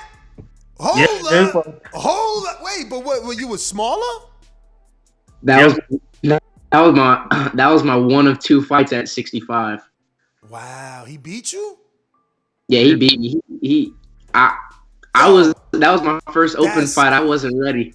That's crazy, but that's crazy because I'm so high on Kashad. I'm just as high as Kashad as I am of you. Like, I brought him on his father. I started training in his father's gym before I moved out here. That's the last gym I trained at, Coach O Gym. Bro, yeah. I'm high on Kashad, man. He's good. He's good. I was too green, and I couldn't. I lost by decision. Not like he stopped me or anything, but it just, when I was in there, I just saw it was a completely different level between me and him. And like I said, it was my first open fight, but I don't know. I just couldn't get anything off. He just had too much experience, and it definitely showed because I think when I fought him, that was in 2019. It was right before he went to the trials, I think. And he was like 120 wins with like 20 losses, and I had 10 fights. So damn. Damn, 120. See, damn, that's crazy. So Yeah, his losses were like double the amount of fights I had.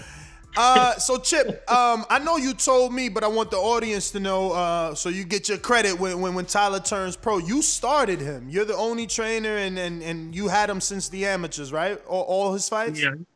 Yeah, before he had his first fight, he came to me. He had just started boxing, and he came in the gym. He was telling me he wanted to box and stuff like that, and I don't really train people like that. You know what I mean? It's just like you gotta spark something in me for me to train. So when he came to me, he was like, he was so confident. He was just like, I want to box. It's that the third. I want your number. And so yeah, he showed a lot of heart because I was burning him out. He showed a lot of heart, and I was like, all right, this kid mean what he says. So it took us a minute, man, for him to get a fight. He was getting all frustrated and stuff like that, and then we finally got him started. And he been boxing ever since. Been coming to the gym, man. Yeah, so yep, perfect. Yeah, How many years is that now? How many years is that now total? I was 16. Yeah, I've been boxing 5 years, so pretty much 5 years. It's a great segue into my next question, actually, that I have, Coach Tripp. I wanted to know what workout or what session in the gym have you seen that made you sit back and Tyler's attributes impressed you, but you didn't tell him about it. You were just like, whoa, man, he does that. And the second question I wanted to ask, but you answer that one first. Well, when I do pads, it's like the closest thing to sparring that you'll get. So usually a lot of guys, they know what time it is. They'll be like, yo, if you want to get in shape, you know what I mean? You want to learn skills and all that kind of stuff. So I call sequences out fast. And so, and that usually makes people shy away from me. So when I had him doing those sequences, I could see in his face that he, just like everybody, the second round, man, it was like a pretty much a wrap. And he was done. And I was like, I ain't got to worry about that kid no more. And then he came out the next day. I'm like, okay, I did it again. He was done. He was barely able to keep up. And he just kept coming. That's what made me invest my time in it like that. And my second part of my question, real quick, Ness, hold on to that question real quick. The second part of my question is, Tyler, what is that one workout or session in the gym that coach you just can't get the better of when you're doing it, when coach is putting you through it? The 10-round shadow boxing with the gloves, but he wants everything to be all speed. And you got to break, come back, counter, move, and go to the body. This. So it's like intense shadow boxing with the gloves. And it's just the absolute worst. I hate that drill so much. But when I go to the fight, it just feels like when I got my gloves on, they just feel like socks. So when you're doing it, like it's horrible. But when you it pays off in the end. So that's the one drill I don't like but love at the same time. Coach, just to piggyback off that, why do you make him keep the gloves on versus like 3-pound weights, 2-pound weights, whatever? Well, it's the closest thing to reality that you're gonna face, and you don't get that rest. Like when I'm on him, because we've been doing it so long. He's like on automatic pilot. But when I'm in the ring, and I'm screaming speed, and I'm really looking at him, his footwork, his head movement, his transition from offense to defense, controlling the range and distance in his mind, and creating the shots offensively. With the glove, that's what you're going to be doing in the ring. You know what I mean? There's no punch where you're doing 1,000, 2,000, then you're doing another punch. It's like boom, boom, boom, boom, boom, boom, move your head, boom, slip, boom, boom, boom, boom, boom, boom, pivot. Just like that. That is what I'm looking for execution. And I'm seeing what in his mind is. Are we on the same page? Is he going the right way when he's fighting an orthodox fighter? Is he going the right way when he's fighting a southpaw? And what are you doing to create shots and land shots and be defensive and stuff like that, all within a split second? And I need it for 30 minutes. That's what. 3 minutes. So, Tyler, I got some questions from the people here. Let's see what they got for you. First one is from Rue in a 504, New Orleans, and that's pretty obvious that you have not turned pro yet. The next one, because that was his question, have you turned pro? But, you said after the Nationals, and the goal is to be ranked in the top 10 before you do so. Speaking of Kashad Elliott, so is there a direction that you guys would be leaning towards? Like, all right, let me rephrase that. I mean, Tyler and Chip, do you have a promoter or manager that you would like to sign with? I haven't even thought about that, to be honest. Oh, wow. And what about you, Chip? I mean, me, because I know you and I had a conversation about Tony Morgan, so I don't know if that influences you on where you would go. Well, that was when I had my one fighter, Jarrell Harris, and we was in the doghouse with them every day back when Berto was undefeated in Winter Haven, and he was with Al Heyman, and he was like, everybody was impressed with Bubba at the time. That was the nickname, Bubba. Everybody was impressed with him, and he was just like, I can get you right to Al Heyman, and of course, the PBC thing, the Al Heyman move looks like the best move. Everybody's satisfied. Everybody's eating, stuff like that. But, right now it's just like a one day at a time thing for me. My thing, I'm a purist when it comes to this. So it's just like, bro, I don't want to talk about none of that until I see you able to execute in this gym and in these fights for 3 minutes. You know what I mean? Before we, get all starry-eyed and looking at the people who paid their dues to be where they at. You know what I mean? We got a long way to go. We're just getting started pretty much. Hey, man. If this is getting started, you're doing good, man. I hope it pans out. We got another one all the way from the United Kingdom. Stephen Williams says, I guess this question is for both fighter and coach. Do you think the amateur system is broken in the United States? Based on medal count from previous Olympic cycles, American fighters are collecting less and less medals than their counterparts. Is this down to the system of creating amateurs in the U.S., or have the rest of the world caught up in terms of skill level and skill set? Thanks for coming on the show, Steve in the United Kingdom. P.S. Just to let you know, next time you're in Oklahoma, lunch is on my good friend Izzy. That's an inside one. But yeah, do you guys think the system is broken? I think a lot of fighters are just turning pro now instead of going the amateur route. And then a lot of times it's a lot of BS in the amateurs. It's usually the favorite will get the close decision or just get the decision. Like I seen that in Tampa. Usually the ranked fighter will get the decision over the fighter who's not ranked and stuff like that, and it's kind of discouraging. So that's how I feel about it. How do you feel about it, Coach? I think from study, I think from media, I think from Instagram, I think from Facebook. I honestly think a lot of those guys are catching up, as far as the international thing goes, because, you can see a person like, Lomachenko give homage to Ali and other fighters that he obviously studied to hone his craft to where it is, because you never seen a fighter from Europe fight like that. You know what I mean? That dude fight like people's shadow box.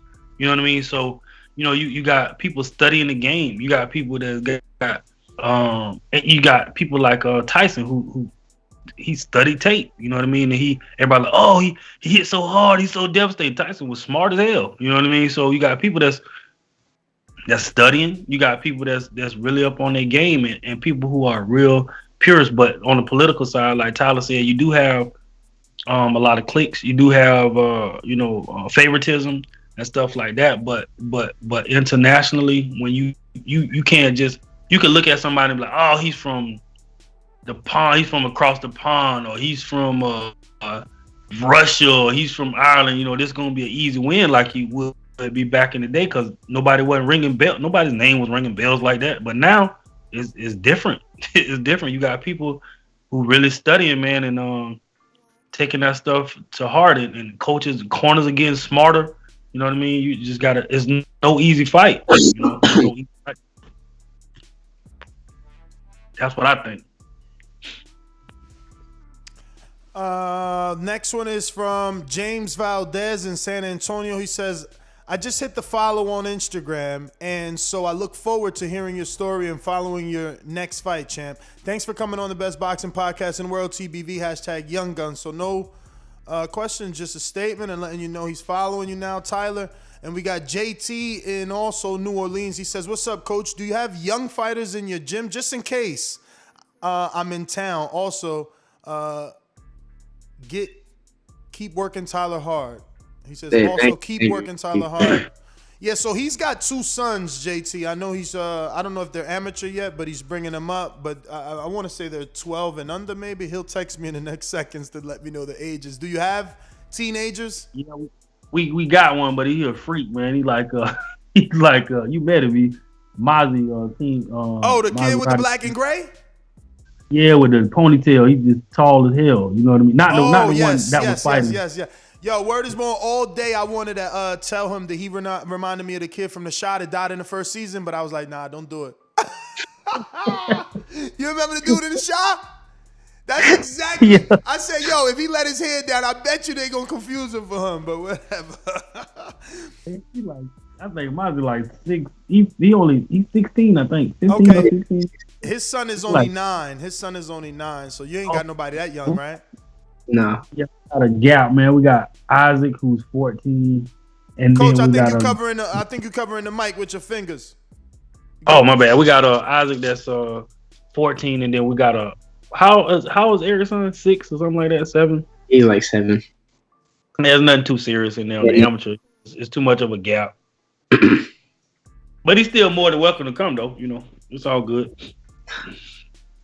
Yeah, he'll probably be in town. We having our own event in Kid Kelly's. We're gonna be doing a little exhibition, you know. Let these listeners that talk too much. They be talking too much, man. How they gonna tell somebody throw punches? They don't even know how it feels to throw punches. That's how it goes. Everybody expert when it comes to boxing. Let me tell you, I was like that, Chip, man. I was like that, and you know, I started spawning. Jesus Christ, man. It's very hard. It's very, very, very hard, man. You know, just throwing punches. You know, my favorite question to ask everybody is, Tyler, I'll start with you. How do you breathe throwing punches? Like, I feel like when I throw anything above a 2-punch combination, I'm holding my breath. And now all of a sudden I'm tired in the ring. How is it? What do I have to do to be able to throw 1, 2, 3, 4 and not get exhausted? You have to breathe with every shot. Easier said than done. What do you like? How do you prepare your mind to do that? I mean, because I find myself like I want to hit the dude or the pad so hard that I'm like biting down and I'm not breathing. And then, you gotta make some kind of noise or like let air out your nose or like make some kind of noise. Let some air out. So you push the air out your nose. So it depends. Sometimes I just breathe out my nose, and sometimes I breathe like out my mouth, like op, like stuff like that. Because I feel subconscious when I'm breathing out the nose, it does work, and I'm like, but then I'm like, shit, I got boogers in my nose now, and I'm wiping my nose on my shirt, and like, man, it's some bullshit. If you look at me in the gym, I'm clearing my nose out all the time. So, oh my god. Listen, he the booger king. Yeah, man, I feel like it's so difficult. You gotta when you breathe out your nose, you gotta clear your like sinuses a lot. You know. And Chip, man, as a coach, Droner making the noises like switch it up. I don't know. I'm gonna have to try noises. I didn't think of that. Chip, what recommendation would you give? What advice would you give for that? That's the hardest thing to teach, man. Just to relax. That's something you can't. Don't try too hard. Just let it flow. Everybody has their own rhythm. You know what I mean? So it's just like just relaxing, man.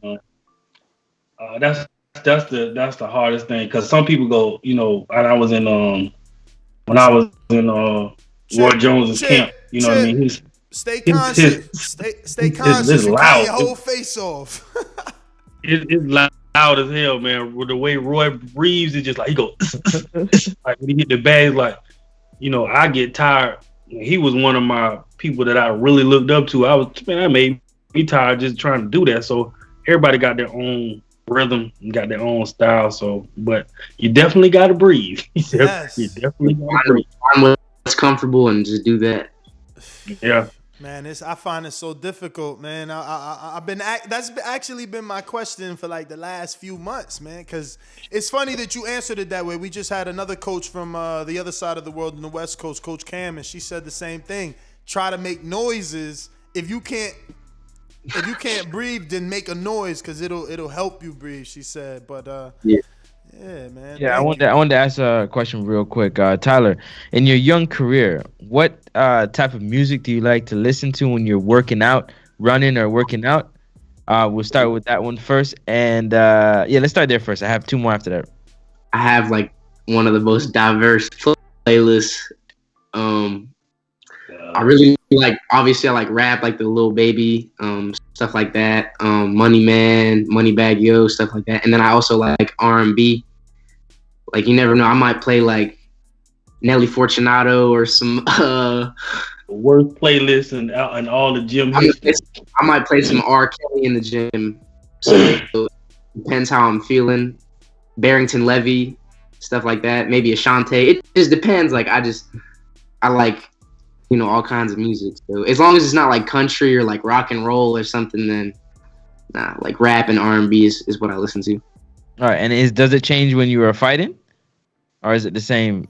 Do you have a different song that you like to listen to before you fight? Yeah, it's typically the same. Same thing. All right, my two follow-up questions is: what is your pre-fight meal that you like to have before you fight, and what is your post-fight guilty pleasure? Like, I got to have it because either you didn't usually have it during camp, or you know you just like to have it when you finish fighting. Usually after we eat, I feel like most boxers just go to like IHOP or like Waffle House or something like that. Get like an omelet, something like that. And then after the fight, I usually get wings. There's this wing spot by my house that I like. I like to get a 10-piece with some fries. That's like my go-to like cheap meal or after the fight. That's what I like. Whoa. You guys, Chip, I've been eating the same 10-piece for years, so. Yo, wait a minute, bro. What is this? Do you got Homer tatted on your thigh? Yeah. Bart, actually. You said what? It's Bart Simpson. Bart, what, bro? What made you do that? I mean, I know you're younger, so I guess Simpsons was big. It's actually me as Bart Simpson. If you look at it carefully, like he got like the hoop earring and the fade. So it's me. It's me as Bart Simpson. I just noticed it on one of your legs on the amateur show. I'm like, what? Wait a minute. That's me as Bart Simpson. Yeah. That's like one of my favorite characters of all time. So this vet that you got, did you rebuild it? Are you into American Muscle, or this just happens to be your first car? Oh, that's not even. So I had my brother. He used to sell cars, and when I was like 16ish, he got me this truck, and then I drove that truck until I was like 20. And then in my neighborhood, it's all two-way stops. And this lady, she ran the stop sign and she hit me, and she totaled the truck. And then my dad always had that vet in the yard, and it never worked. So when when you get your car totaled, they cut you a check. Yeah. So we used the check, and then we used like the money to fix the Corvette. So I only drove that Corvette for like a couple months. And then we sold the Vet on Facebook Market, and then I got a different whip after that. Yo, everybody uses Facebook Market. Did it last long on there, or did it go like a hot cake? Yeah, that Vet was garbage. That Vet had so many problems. So you out here selling lemons, man?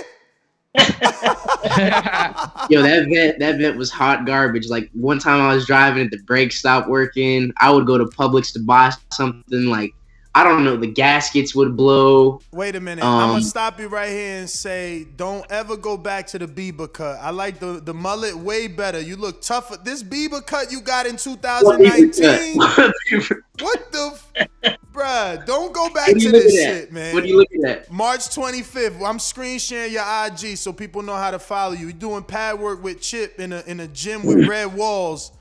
And you got the Bieber going on. I mean, I guess if you was an R&B singer, it would work. I don't even know what we talking about, like the little flippy. Oh my thing? God, look at it right here.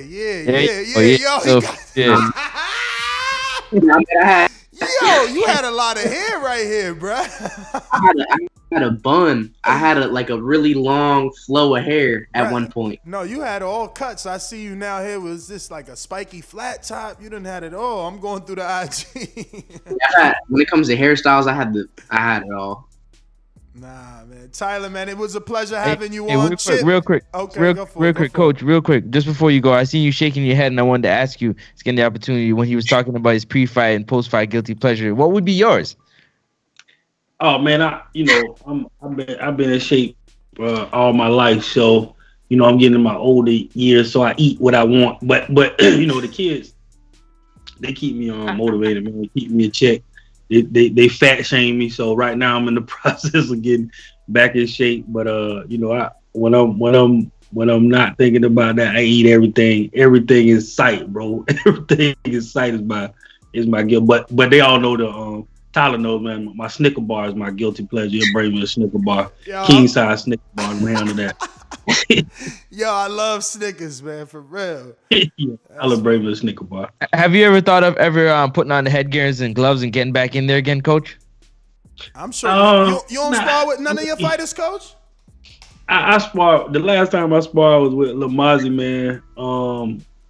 Like a couple years ago. Man, my thing, I'm so burnt out. I used to spar Monday, we spar Tuesday, Thursday, and Saturday, but our gym is like, we talk a lot of trash. So if you come in there, you say something sideways, the first thing you be like, yo, suit up. So, we used to be small. And then I was the smallest guy in the gym. So I got, man, my wrist hurt, my back hurt, my neck hurt, you know what I mean? So I'm done, man. I'm done. Like I tell them, I was like, nobody could do anything about it when I was doing it. So it's I'm done now. You know what I mean? I used to have that urge, man. If you'd have told me years ago that I wouldn't want to spar no more, I was like, you crazy. But it just used to be I couldn't wait. But now I'm just like, nah. The reason why I asked is because we have a show that we do, Border Wars, where we do have a lot of older males, younger males that do compete at novice levels. So that's why I thought maybe the 16-ounce gloves and the headgear would entice you to get out there and do a little celebrity more time. Who you trying to get him a fight with, man? Who you trying to get him a fight with? Nate Campbell threatens me a lot. You know what I mean? He'll be like, "Yo, let's suit up one more time." And I tell him, man, like if you do that, if you say that one more time on Facebook, I'm calling the police. You know what I mean? I'm calling the police, calling the law. And he's still out there sparring, man. I think Nate older than me too, man. So he's still out there sparring his fighter. You guys 6 minutes in you, 3 rounds, 6 minutes in you, Coach? Nah, man, I'm done. I'm Good, Tyler. Man, Chip, so much, man. Give out your social media, Chip, so anybody that hasn't been following you can do so, and they can follow what I consider to be a very good coach. If Tyler is any indication of what you can do, you're doing good things, man. I wouldn't be the boxer I am today if it wasn't for Chip. He made me everything. That's what's up, man. Appreciate it, man. You can follow me at Coach Chip the One on Instagram. The number 1, Coach Chip the One. You'll see us goofing around, man, having a good time. And we take what we do very seriously, but we do have a good time, man, and chop it up and laugh and goof around a lot. But when it comes to execution time, man, they'll see us on there. Even the pad where you see us goofing around. A lot of the serious stuff we don't have on there though. But just come down, check us out, man. Check out the gym. People that's in the area that want to spar. We got a lot of different weight sizes. Not so much as kids though, but we got people that's 160, 168. You know what I mean? 201, 138. So just come check us out. Damn, 168. I'm gonna have to see what's up with. So y'all never sparred Kelly's son? He don't take him down there? Matter of fact, he texted me. I don't know if it's his son, but he said he had a person that's 185 that wanted to spar. And he just texted me this morning, and I told him, I was like, we're not really in the gym right now. We'll be back Monday because Tyler had his fights back to back, and we was hoping that we would have a fight February 6th, but that didn't happen. So very few times I tell him to chill out and rest. So this is one of them times, and then we just pick it back up on Monday. But he said he wanted to come down there, so I told him, he more than welcome to come down there next week. Yeah. His son is 175. I got to see him spar yesterday. He got a nice jab too. He got a nice jab. How many fights his son has? 175. The one he had a lot of hair that day. Oh, he ain't get to fight though. They ain't match him. He light skinned. They ain't match him. That's man. He had like the fro thing going on. Yeah, tight curl fro. Yeah. He weighed in at like 185, right? Nah, he 175. Oh, okay. Yeah, he just text me. Right. Yeah, he's tall. He's tall. He's like 6'1". He definitely tall. I feel like he's 6'1", maybe. Yeah, I know you're talking about. Yeah. But you got to give out your social media, Tyler. They need to follow you. My Facebook is Tyler Yavalar, and my last name is Yavalar, and my Instagram is Tyler Yavalar 99, and my Snapchat is Tyler Yavalar. And that's it. I don't use anything else. All right, guys, man, I want to thank you. And I'm going to be making my way to that gym in the next few weeks here, man, to go ahead and keep getting behind you guys, man. I'm impressed, and I want to see you guys get all the way up to the top, man. I'm going to have to be at one of them national tournaments. Where's that supposed to be at, Tyler? Louisiana. All right, that ain't too far. We might have to travel with y'all, man. Get you some coverage. I might go to the Georgia Golden Gloves. Okay. And so maybe that's my next date if I can't get a fight at one of these one-day shows in February. So we'll see. I'm trying to fight once a month, so we'll see. You don't got no heavyweights there, right, Chip? Just nah, Tyler. Nah, Tyler, the biggest thing. The closest thing. You got John Langston too down the road. Cause I got this heavyweight in Seattle, man. He calls in all the time, asking for sparring, willing to travel and shit. So might have to send him your way. But he ain't got that many amateur fights. He just trying to get out there, man, and learn. His name is Jordan Carter. Jordan Carter. Can't forget Jordan Carter. Every time I'm shocked he's not on here super chatting like, yo, can I spar him? He every guest I got, he trying to get in their camp. Man, I walk around at like 200 pounds, so I'm pretty much just like a cruiserweight. Mm-hmm. But I mean, I'll work with whoever. Yeah, you're gonna be working with me, man. You're gonna have to take it easy on the old man. You know what I'm saying?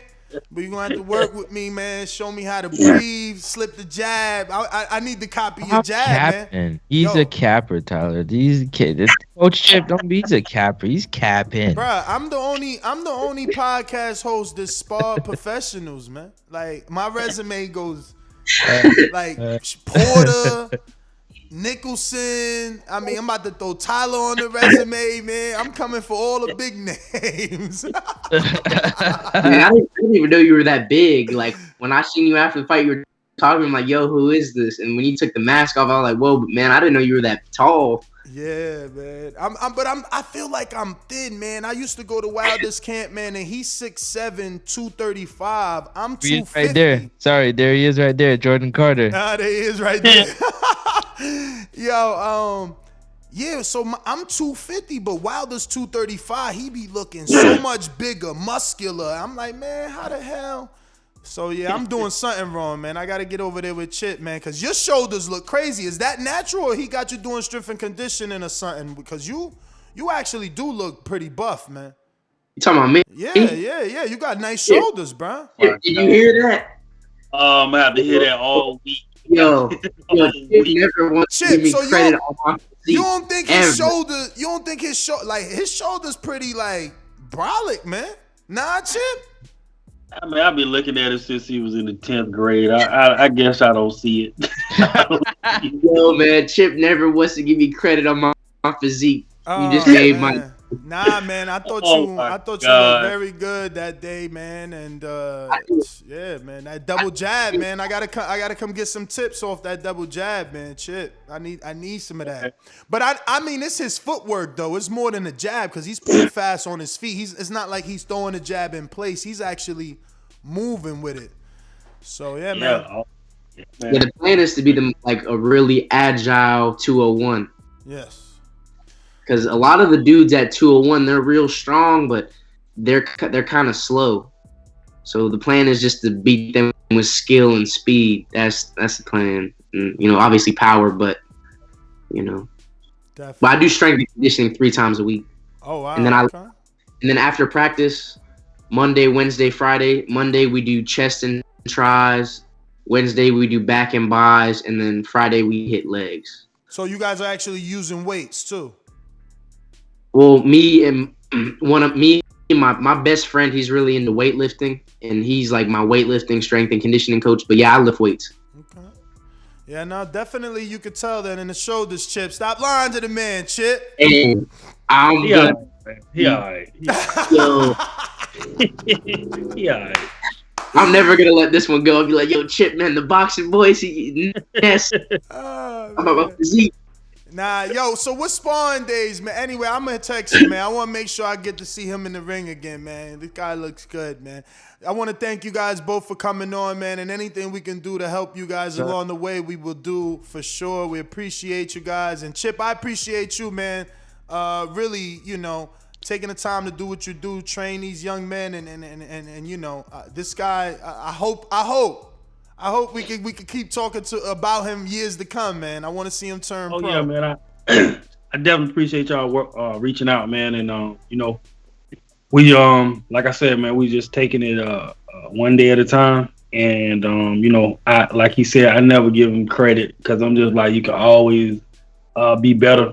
And he's developing. You know, I'm gonna let him celebrate for his little victory. You know, Monday I'm back on his ass, like you. Hey man, tighten up. We got to get this done. You know what I mean? So yeah, Chip, I'm back February 20th. So I'll let you know for sure. Oh, you got to fight February 20th? Well, you never know. Yeah. I sent my information in, but you know how it is with the one-day shows. So. Yeah. Is it here in Florida?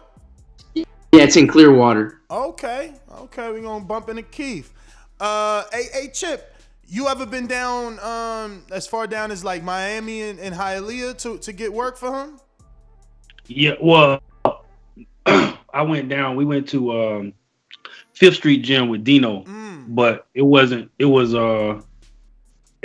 didn't go at the same time I went, but he eventually went, and I wasn't able to make it with him, you know. And then you know, people come back like, yo, he didn't do that good, this, that, and the third. I'm like, all right, well, I get there and we'll fix the situation. You know what I mean? Whoever it was, we're gonna fix that situation and dominate. But we haven't gone down together, but he has been down to Miami to 5th Street at Dino's gym, and they got good work down there. For sure. Reason I ask is because Tyrone Sponge, he's a small heavyweight, and he's out of Hialeah. I want to say Pedro Diaz gym. I know Diaz is in Croatia right now. I'm waiting on his ass to get back, and I'm going down there. So I'm gonna invite you. I'm gonna rub them elbows for y'all because Tyrone. Oh yeah, no doubt, man. We always looking for good work. I'm always looking for challenges and, you know, to fix the mistakes that we make. Work on weaknesses, stuff like that. People that can present different problems. I like the European style. I like the American style, tall, southpaw, righty. And we practice that way every day. You know what I mean? Every day. What you're supposed to do with a lefty, what you're supposed to do with a righty. You know what I mean? What you're supposed to be doing somebody that's running and jabbing or aggressive and jabbing. So we work on those. I like Bill Belichick's mindset. He's just like, he's always talking about football situations. So I'm always talking about boxing situations. You ain't gonna always be the strongest guy, the fastest guy. You know what I mean? You're gonna be on the ropes. You're gonna be hurt. You're gonna be those types of things. So we work on those things all the time. So I'm always looking for different problems, man, to solve. All right, well, guys, once again, man, thank you. And I sent Tyler. I sent you the live playback link. So you can see what. Because what you guys are watching now isn't what the world gets to see. You're just on Skype, but that gets transmitted, so whatever. But yeah, man, thank you guys, and we look to get you guys back on soon, man. Keep doing good work over there, Chip. Hey man, I appreciate you, man. I appreciate you. I'm looking forward to y'all coming to the gym and checking us out, man. More than welcome. Definitely, man. Awesome. I'll be there about a week, man. I checked that other gym you sent me. It's like 16 miles from me, so everything is close, man. I'll be there. Yeah. The other gym. I just want to go to the gym with the ring, though. You know what I'm saying? I want to be the one that got the ring. It's gonna be a ring in there, but as far as that gritty, as far as that, head knocking and all that, that's down in the hood. It's in Sarasota. I go to the gym down the road for that. Oh, Sarasota? Yeah. That's crazy that Sarasota's the hood, man. That's the most expensive fucking city, man. I was trying to buy in Sarasota, and it's like, if you get a house, you ain't getting no space. It's like you living in New York. Yeah. And then my man live out there, and then it do look like the hood. Certain parts of Sarasota look like the hood. I'm like, how the hell is it so expensive out here with all this craziness happening? But so that's what it just. So what's the name of that gym in Sarasota? Flashfoot Academy. Flashfoot Academy. Huh? And then Sarasota Boxing Club is down the road. That's where Johnny Langston at. Okay. Well, we're going to get that schedule and meet up with y'all. I want to thank you once again. And, yeah, man. And Jordan Carter just said he just added you on IG, so you'll definitely be getting in contact with you. Add Chip, man. Don't add the fighter. Add the coach. That's who you talk to. There you go. You heard it, Jordan. Thanks very much, guys, man. Appreciate guys. y'all. Thanks for coming on. There you have it, ladies and gentlemen. Chip, head trainer, and Tyler. Thank you. Yeah, man. We did it. We got through that one. It was a good interview. I appreciate them. And I want you guys to, if you can, check him out because he's good. I think he's ready for real.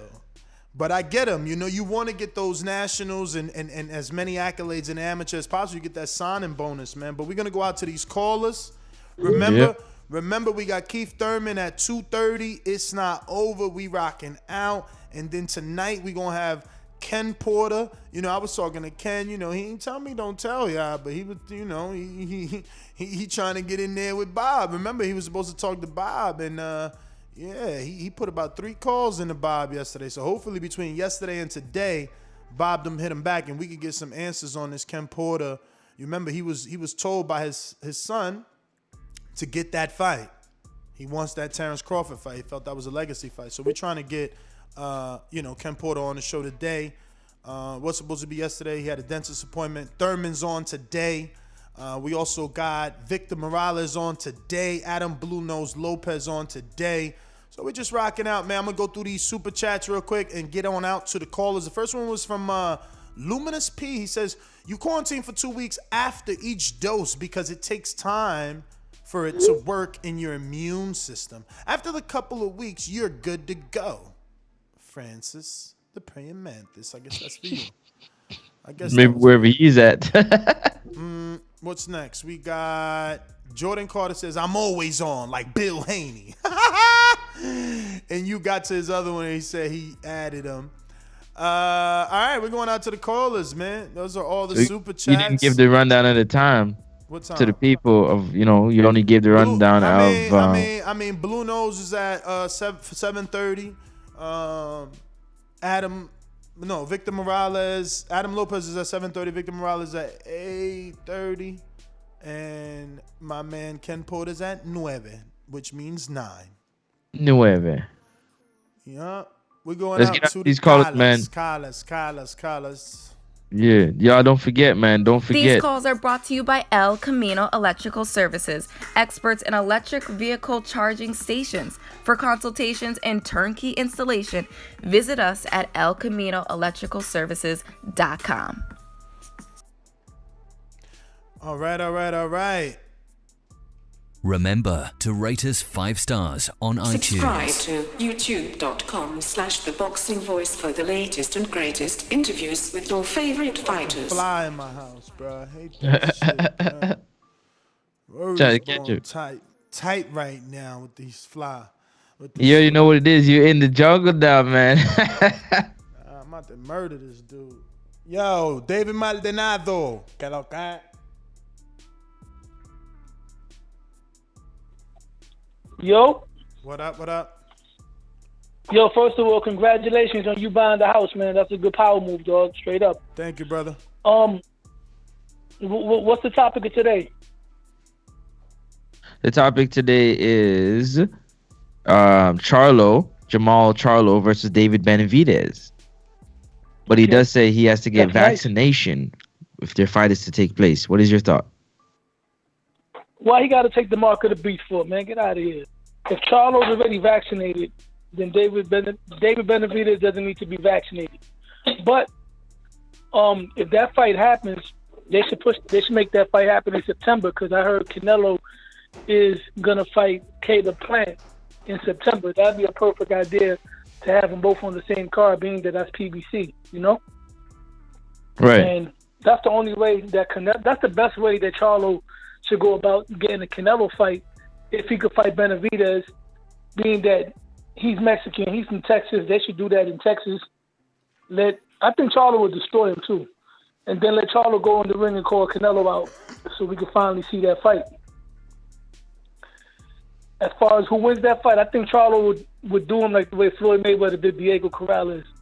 David Benavidez is just going to walk forward, take a lot of punches, and that's going to be a breakout performance for Charlo. That's my opinion, because David Benavidez is tall, right? But he doesn't fight like a tall fighter. I can see him coming forward, and Charlo can crack. Charlo showed in the Deviachenko fight that his boxing skills have gotten better. So I think Charlo would Diego Corrales him like the way Floyd did, and then we could set up a Charlo versus Canelo fight, and that'll be a big fight, especially if it happens the way that I said. Cut it. Jordan Carter. Hey, what up, morning, gentlemen? Morning. What's up? Yeah, no, I'm always listening. Once I heard my name, I was like, oh, yep, that's me. Let me call in. Let me drop the super chat, you know? But no, with the David Benavidez Charlo fight, that'd be dope. I feel like that'd be a real good ass fight. Both of them talk shit. Both of them fight hella good. That'd be fireworks. I'd love to see that fight. Yeah, that would be a good fight for sure, man. That would definitely be a good fight. Who would you pick? You gone? Are you gone? Who next? I got David. If I'm being honest, I got David only because he's at 168. He's been there for a while. Charlo would have to move up and get used to that weight, but then, like age-wise, because I always make this joke like, oh man, you don't even got your grown man strength there. So I feel like, I don't know, man, it'd be a good ass fight. All right, Jordan. Let's go out to Brandon in Cincinnati. What's going on? Hey, whole nother time zone. Jumped up from back with our mind on. Can't play when you here, get your life stole. If you bring it here, then the price grow. From jabbing and punching the line long. I drop a pitch and let 9 go. We slap with the thick glass and white go. This only happens in Ohio. Yo, what's up? Can you hear me, Ness? Yes, sir.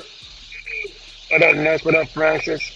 What up? Yeah, I like the fight, man. If it get made, you know what I'm saying? Stop talking about it to make it happen. But didn't he say some shit about fighting because he ain't fighting nobody under 25? Or was he just trolling? He did Didn't say he also say that? He said, he said, I ain't fighting nobody under 25 and he got to get the vaccine. So, I mean, shit like that make it hard for me to root for Charlos and feel bad for him. Canelo be boss talking him because he always trying to boss talk everybody. Yeah, that's why I was telling him on the back call, like, man, Jermall, they ain't mad at Canelo because of how he moved. They mad at Canelo because they ain't in that position to move like that. Because if he was, he'd be doing the same shit. So, I don't know, man. Like I said, if they make the fight, it's a good fight. A 50-50 fight, I'll probably favor Benavidez, but Charlo, man, he just doing too much prima donna shit. Like he told Jacobs and Andre, they need to fight each other instead of fighting them. So, like I said, stop all the talking and just make the damn fight. That's my call. All right. We going out to sunny California.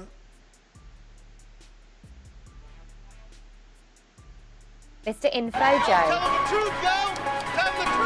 This portion of the show We call In the Know, presented by my brother. Good morning, TBV. What up, Ness? What up, Francis? What up? What's up? Top of the morning. Shout out to the whole TBV community.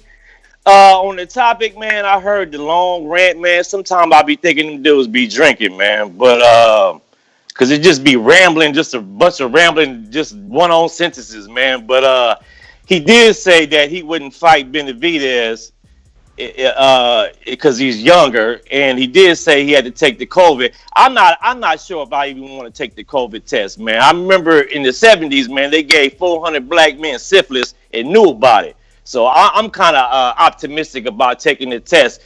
It should be the only requirement. Long as you don't test positive for COVID, you should. That should be the only reason why the fight shouldn't take place, man. But I love the fight. I think it's a 50-50 fight, but I think he's putting up too many roadblocks if he's saying he has to take the COVID test. That shouldn't be the criteria, long as you don't test positive right now. You know what I'm saying? But that's all I got. I'm looking forward for the shows tonight, Ness and Francis. Who having Ken Porter and Keith? Keith is at 2:30 and Ken Porter is at 9 this evening. I'm hyped.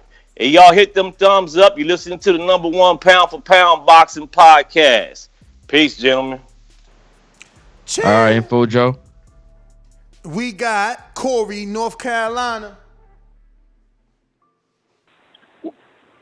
What's going on, TBV? What it do? Yeah, man. Good interview.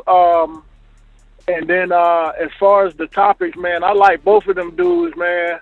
But in my opinion, when it come down to it, whatever I got to do, I'm gonna do it. If I'm Benavidez and I'm going to go get that fight, I favor Benavidez in the fight only because Benavidez then got up off the canvas and Charlo haven't.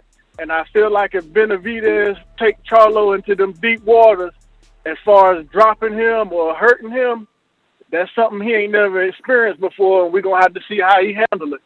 And most people, if I compare him to Broner, you know how Broner did. He fought harder, but he still wasn't able to pull it out. And I feel like Charlo may react the same way. I don't know. It's a good fight, though, but I'll take Benavidez.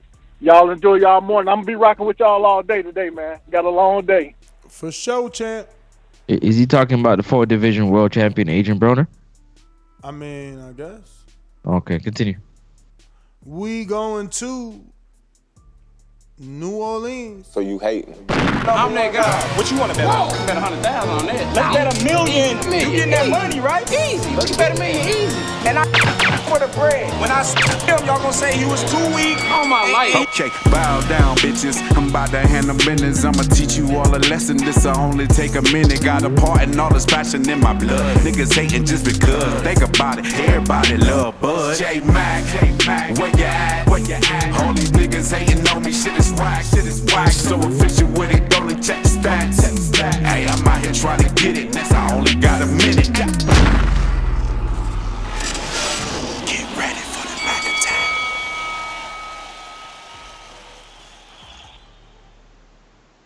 Yo, good morning. Buenos dias. Morning.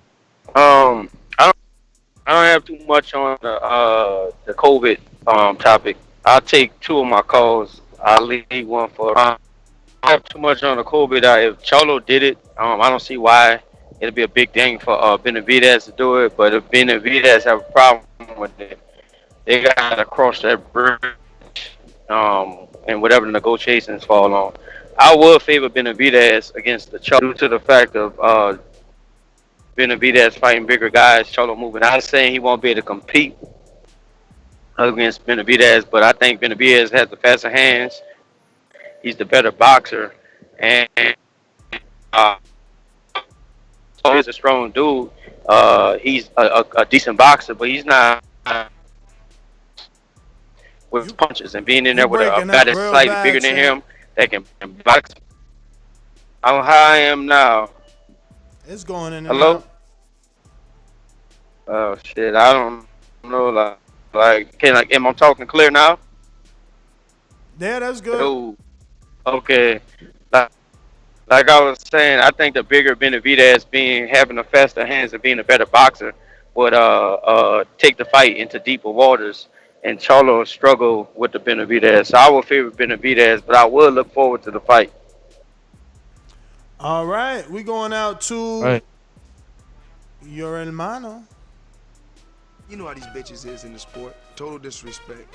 So interesting that you come across like a nice guy, but you're really a piece of shit. Hey, with that comment. Come on. That was a piece of fuck you. That was a piece of shit. You know, we're doing live TV. Man, I don't care. What you gonna do about it? I'm killing this mother. Why do you have to talk like that? Well, I'm talking to you the way I want to talk to you. You have a problem? Turn off your station. I'm the best ever. No JT.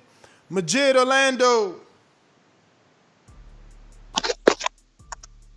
Hey, what up, what up, what up?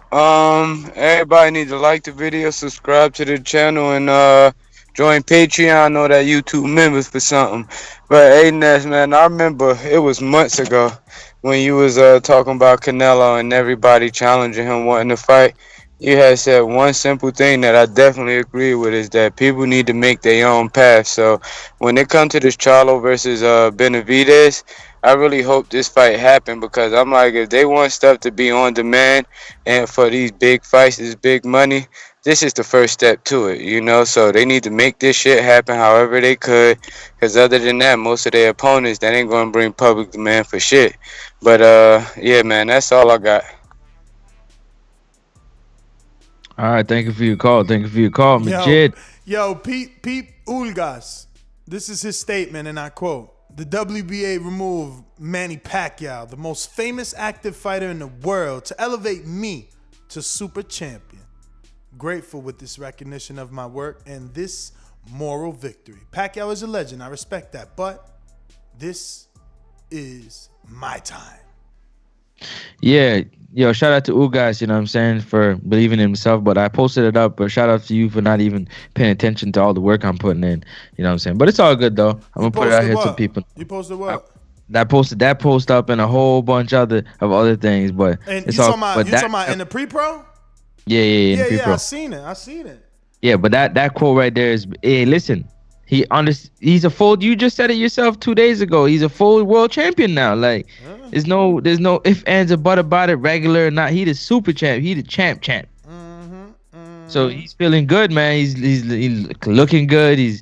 Hope he's not blowing the bag. You know what I mean? But you know what I'm saying? He look like he blowing the bag. He do look like he having a lot of fun since he got elevated. You know what I'm saying? He been looking like he in clubs and shit like that. JT, we going back to him. He said he ain't hear us.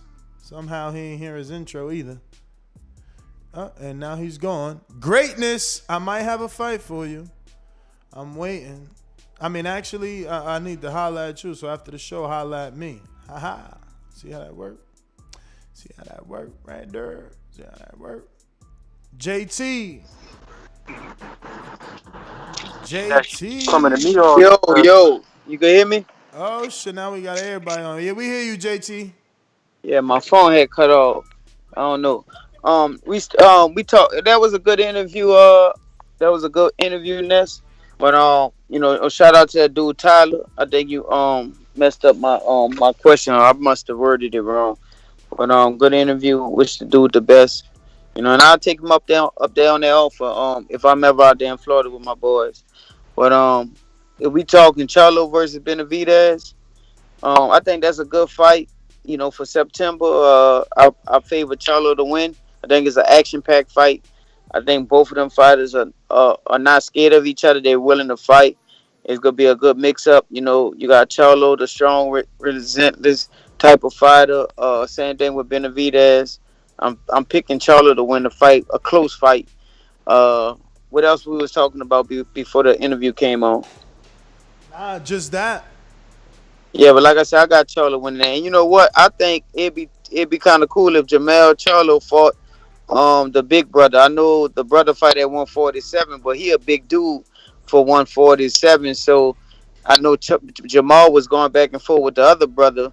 So if Jermall step in, I think that'd be a good real two combo double header fight the Benavidez versus the Charlos. All right. Well, thanks for calling in. That's interesting. We never heard that one. Greatness, what up?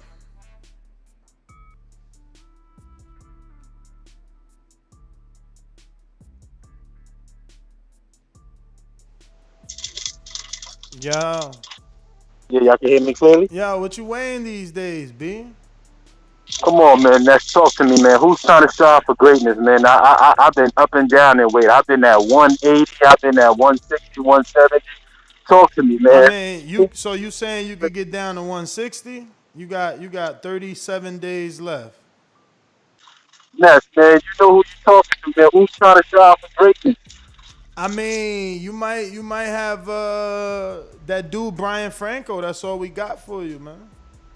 That Brian Franco. All right, man. You know, we try to make it happen, man. You know, Brian Franco. You know, I gonna put a face to the name. Hopefully, you're gonna strive for greatness, man. Put that name on the dotted line, man. You know, and make it work, man. I'm pretty much I'm here shopping, man. I gotta get me a new blender, man, so I could blend up my sea moss. But other than that, man, we getting ready, man.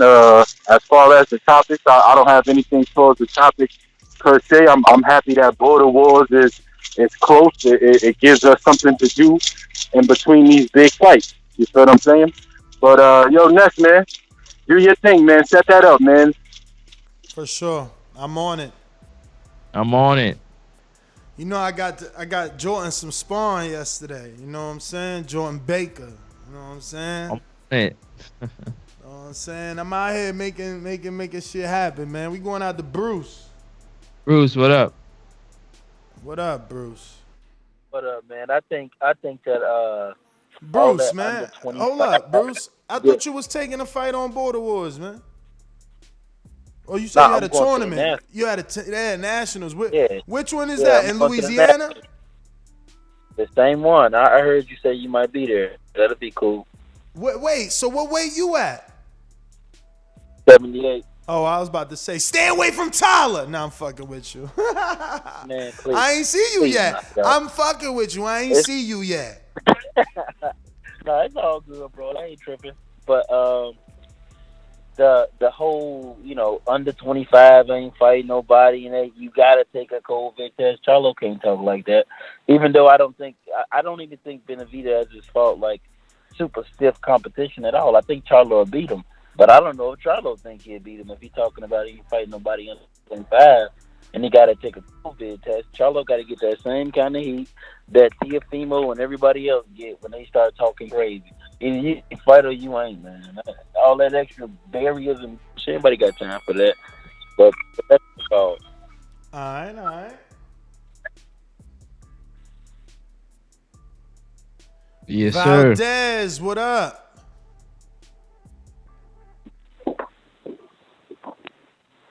Hey, Ness, can you hear me? Yes, sir. Hey, I'm not calling about the topic, man, because I'm always at work when you guys do your shows. But I just want to say thanks, man, for the MP3s, because that's when I listen to them. When you do it on MP3, I go commuting back and forth. I just want to say I appreciate it. Congratulations on your new home, man. That's all I got. All right, champ. You the man. Appreciate the love. We got Justin in New Jersey. Hello? Yes. What's up, man? It's Mr. Sharp on YouTube too, man. But yeah, I just want to quick comments on the Charlo Benavidez. From what I've seen, I think that you know, Benavidez, he's got a lot of power.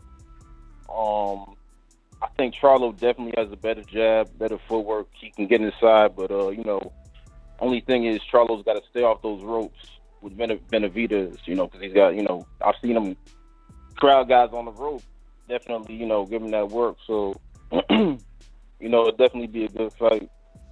But yeah, that's pretty much all I got on that. And Nez, how many miles you running, Nez? Yo, I ain't running no miles. I ain't running no miles. That's why That's why you're breathing off, man. You gotta get that road work in, brother. That ain't necessarily true, or at least I don't want it to be true. You know, I've met, you gotta get that rhythm. Yo, I've met fighters that don't run, man, and they've been successful on the highest level. A lot of people don't run. A lot of people don't run. People do circuit training to replicate that, because it's like your heart rate. Like if I run, I could pace myself. That ain't a fight.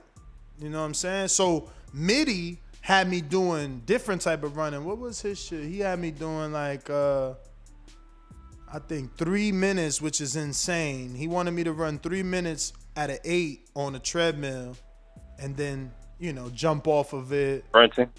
Yeah.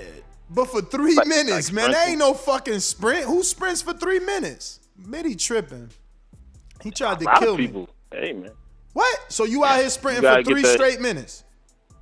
No, not me. I mean, hey, listen, I do what I can do. Like I'm working my way up. I run a lot, but you know, I mean, also meditation.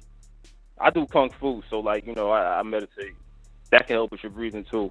But you gotta develop a rhythm in between your reps, in between your you know, exercises, and that's gonna help with your breathing. Yeah, definitely. I definitely need help with that, bro. My shit is trash, man. Yo, I'm telling you, man. My new coach had us doing us a drill, the 1, 2, 3, 4 drill, and then we would circle the whole gym and get back in line. And yo, it's just embarrassing, man. These little ass kids doing that shit like nothing, man. I'm telling you. They gonna eventually put me to spar with this 15-year-old. I think he gonna fuck me up. I ain't gonna even front. He mad calm in there, man. I'm telling you, you gotta get yourself some New Balances, some Ultra Boost, man. Get on that road. I'm telling you, it'll make a world of difference. But I'll holler, man. You know, the issue with that, Francis, is that when I took that advice in 2018 or 17, you know what I'm saying, and I lost fucking 60 something pounds. I was 217. I was running 5-6 miles almost every other day. Right. And that shit ain't do nothing. I got in the fight. It was still the same motherfucking thing. I think it's more about biting down and holding my breath while I'm throwing them shots, because you know, you on some fake killer shit, you holding down, man. I know that for sure, because yesterday I felt my stomach hurting. I'm like, damn, what the fuck am I doing? That I'm locking my own stomach up, you know what I'm saying? But it's also the competition. These little ass kids, man, they fucking doing 5-punch combinations, and he make us do it back to back, right? So it's like 1, 2, 3, 4, 1, 2, 3, 4. Then he go to the next, and then you gotta, you know, you gotta move around the ring and get back in line. And I'm like, yo, I'm doing it, but I'm the only one that's like, I'm like trying to suck it in before it's my turn again, bruh. I'm like, yo, crazy, man. But yeah, you know. So what fight did you feel like you gassed out the most that you've had in Border Wars? The Hasael fight. The Hasael fight was but you know, it was just a lot of things there, you know, because I had went back and watched that, and I'm like, damn, it was so many moments where he wasn't doing nothing and he was tired. I should have jumped on him, but I'm like, oh, you tired? Well, I'm gonna take my rest right now. You know what I'm saying? So, you know, that's how it be, man. That's how it be. They said also that's called an Indian run, Ness. What the hell's an Indian? Wilderness road work. What the hell's an Indian run? I don't know. What is an Indian run? I don't know.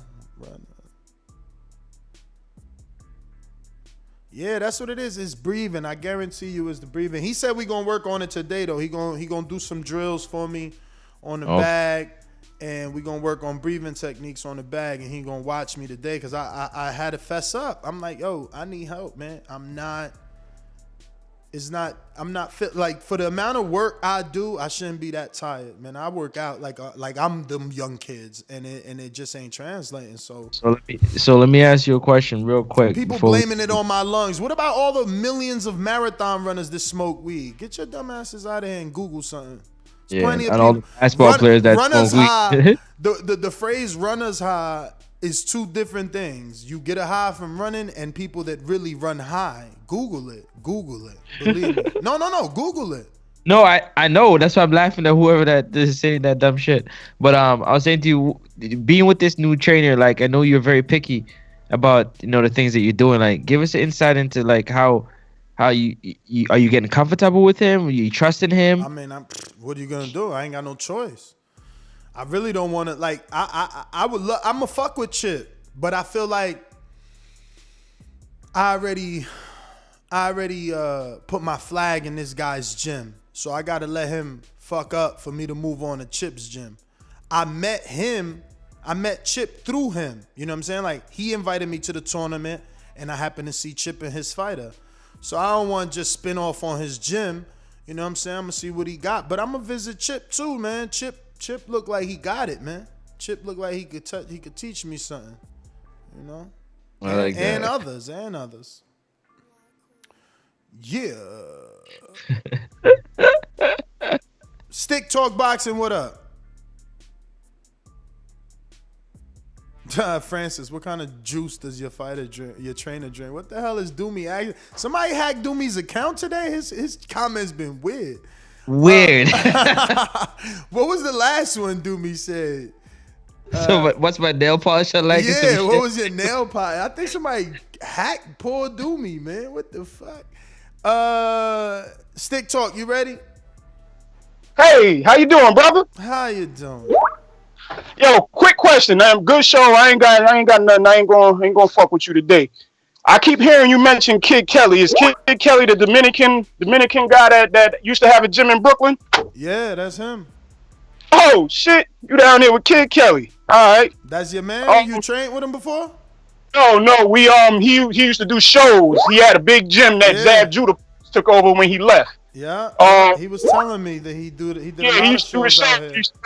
Yeah, he used to bring like he probably doing out there. Every month or every 3 weeks he would have a little show and we bring the kids out there. That's all right, man. Yeah, see, and that's another reason. That's another reason I switched. Remember, we was gonna do Tampa City boxing, but they gym is all beautiful and shit. I feel like Kid Kelly needs that love and recognition. He got a lot of kids in there, man. He do. Man, you fucking with Kid Kelly because you Dominican. No, that too, yo. Because I tell you, when I Googled his gym, I had no clue. His box rec don't even say he Dominican. So when I walked into the gym, I had already done my research and, got my address and all that. So when I walked in, and the lady was you could hear it in her voice. Like, I'm like, hold up, you Latina? And she's like, yeah, I'm Dominican. I'm like, what? So he Dominican? And she like, yeah. Yep. I'm like, oh, it's over. Yeah, so just when you head, that's where you training at now? Yeah. All right, when you go back, just tell them Rockaway Roach sends their regards. Rockaway Roach? Ropes. Oh, ropes. I got you. All right, man. Good show, man. That's my call, man. All right. Yeah, it's funny, man. My friend, when I first started in the business, my friend, he helped me tremendously. Ohio. Yeah. You met him in Pittsburgh. Matt in Ohio. Oh, okay. Helped me tremendously. And he always wanted me to get involved in the amateurs. And I'm like, man, fuck the amateurs, man. Fucking amateurs and they bullshit ass, politics. But it's pretty cool to be involved in the amateurs and watch that kid turn into a pro and then watch that pro turn into a champion. You almost feel part of that shit, bro. You almost feel like you did it with them, man. So, yeah, I'm telling you, it was crazy watching Chris Colbert get to the heights that he's at, Hey, there's somebody coming for you, but damn, my man Arthur Breed said he's 240 and he can run 8 straight miles. Okay, champ. He also said he can stop you before, but Yeah, I know. What's his amateur record? He must be an amateur thinking he can stop me. You ain't gonna be no regular dude off the couch stopping me. You just typing in the chat, But I think that's everyone, man. I think that's everyone except for J Mac Attack. Did he take all 3 today? I know that was like he left the last one. I know that was like a common thing for the week. J Mac. Yo. Can y'all hear me? We do. Can you hear me better now? We better now. Whatever call it was, a few callers, he asked you what you running. I don't remember his name, He drops some jewels on you, like he say meditation and what have you. Before you can start breathing, because you got to train breathing technique with something you can do daily while you're sitting down in your chair, sitting around. It just become more conscientious for your breathing, so you got to train that so you could kind of go back to it. And then for the meditation, I think your problem is you get too excited.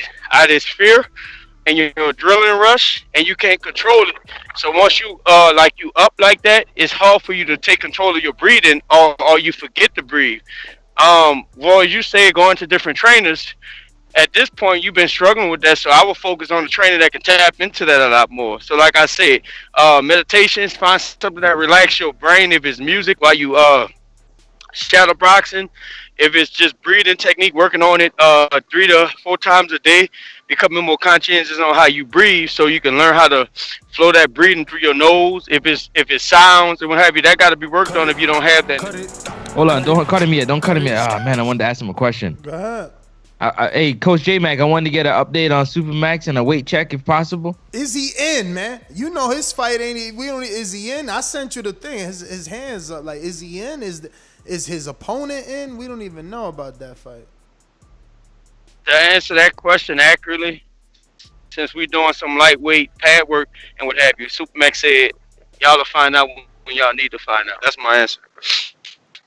Oh, all right. Yeah, well, I'm glad he stepped it up because, that's why I give out tough love. You see, the pad work and the fact that girl looks better than him on the pad work, it bothered him. So he probably working. And let me tell you something. You can ask Jordan. I don't know if the two correlate. And what I mean by that is I don't know if when I said that, the spike in activity in Supermax's Apple Watch rose, but Jordan. You can see for yourself. All of a sudden now Supermax burning 1,400 calories a day. I mean, sometimes you got to push these dudes. They said a counterpunch from Bruce, but Bruce ain't on there. I don't see Bruce, but I do see Kansas City Mac. That ain't Kansas City Mac. I see Hawk in Maryland.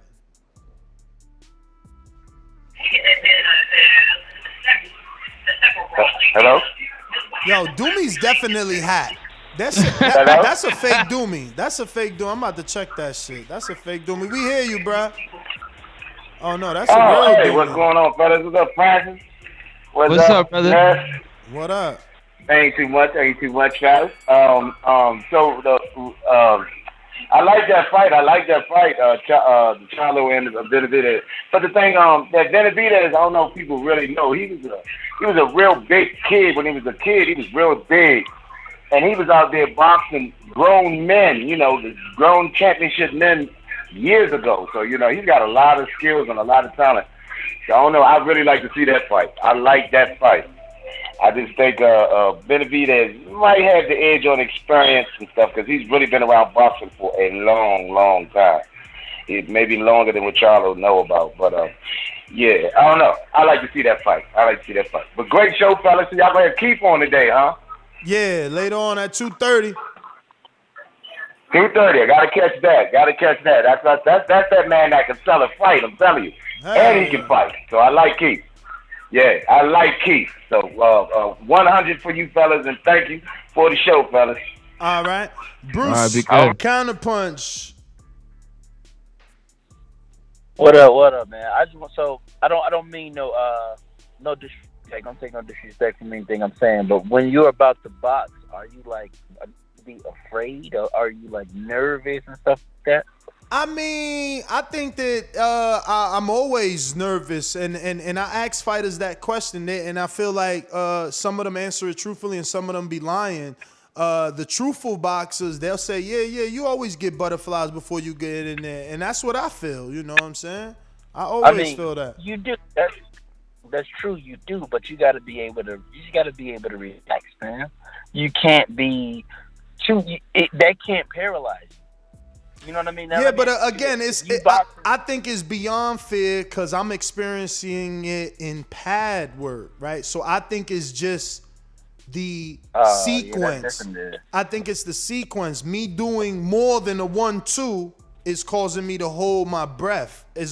I'm answering my own question, but I could be wrong. Maybe that's not it, but that's what I feel.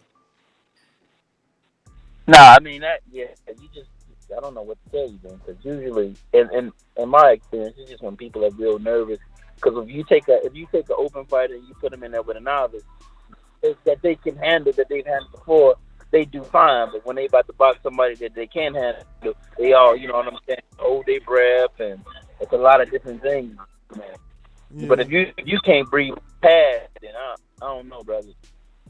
Yeah, man. Yeah, I mean, I know it's whenever I get past that 1, 2, 3. I think start adding that 4. Yeah.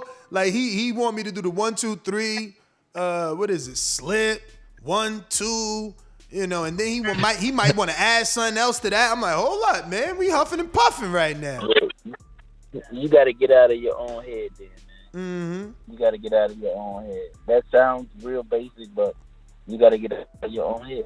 Don't make that agreement. Don't agree that you're going to get tired or lose your breath. Just change how you think about it. But that's my call. All right, champ. JT counterpunch. Counterpunch. Yeah, I've been wanting to respond to this, Ness. You keep bringing up, like yesterday, the past. All that stuff look good, but the thing about it. That's like with any sport. You can teach a kid how to dribble a basketball, do drills and stuff like that. But if you holding pads like that, people don't fight like that in the ring. Now, I mean, they got. Wait a minute. You keep saying that this girl will beat Supermax or Mario. Yeah. I absolutely don't think that will happen. Because when you put pressure in front of somebody, they don't fight like how you hit the pads. She pads sent the don't sparring, hit man. She sent the sparring. We ain't got to guess no more. She sent that shit yesterday. And these girls will absolutely put hands on Mario and fucking Supermax. And I'm a screenshot. I'm a screenshot right now. Go ahead. I'm holding on. Ness. I think you're obsessed with the pad work. But yeah, okay, some people do fight like this. It's like how Floyd, when they hold a pass for Floyd don't fight like that. Well, Floyd can fight like that, but I'm not trying to go over the bridge with Floyd. But what I'm trying to tell you, they got certain fighters that you hold a pass for. They don't fight like that. They get in there, and I've seen it multiple times. They look good on the pass, but then when they get in sparring and put in real life situations, they don't think like how the pads are, because pads are not hitting you back. Pads don't hit back. So I just think like certain people hold the pads. Doomy was saying this out there when we was out there in Dallas. Like Doomy hold the pads different from me. I hold the pads like in a sparring situation, in a fight situation. I move around. I hold the pads for different angles. Do me more hold a pass for like a stationary fight, and some fighters don't fight stationary. An opponent is moving back and forth, in and out, slipping side to side, changing his levels and stuff like that. That's why I hold a pass the way I hold it. But that don't work for everybody. So that's what I'm trying to tell you. You get a little excited about when you see pad work, it looking all good and nice. But then when you put that pressure on in front of somebody, let's see if they if they're gonna fight the same way. I hear you. But I got excited with her pad work, and now I'm excited with her sparring. First of all, this dude right here, the sparring her, way bigger than Mario, in 50 million times better shape than Supermax. Okay? Watch this. Now, let's just pause right there. Zero fucking fear. She walked him down, set him up with the jab, came upstairs with the... I don't even have to press play no more. Again, Mario didn't do this. Mario reached for Keem's stomach and got lucky with the top hook. But let's press play. Beautiful. Very straight right. Straight right she just landed. Overhand right and a left hook she just landed. This a grown-ass man. But nah, she can't transition what she did in pad work into the ring. But she doing it. Nice right now. Now, did you see that, Francis? Did you see her motherfucking roll? Did you see that roll? I'm catching on the replay. Show me where the fuck Supermax rolls. He'll roll a fucking roll of donuts down his mouth. Fuck out of here. Y'all be lying, man. I ain't lying to nobody. And nobody want to be my friend because I'm telling the truth. You wasn't really my motherfucking friend. Look at her slip 2 jabs there. Look, she bit on his feint, but she showed you I'm about to parry that jab if he would have threw it. Parried that jab.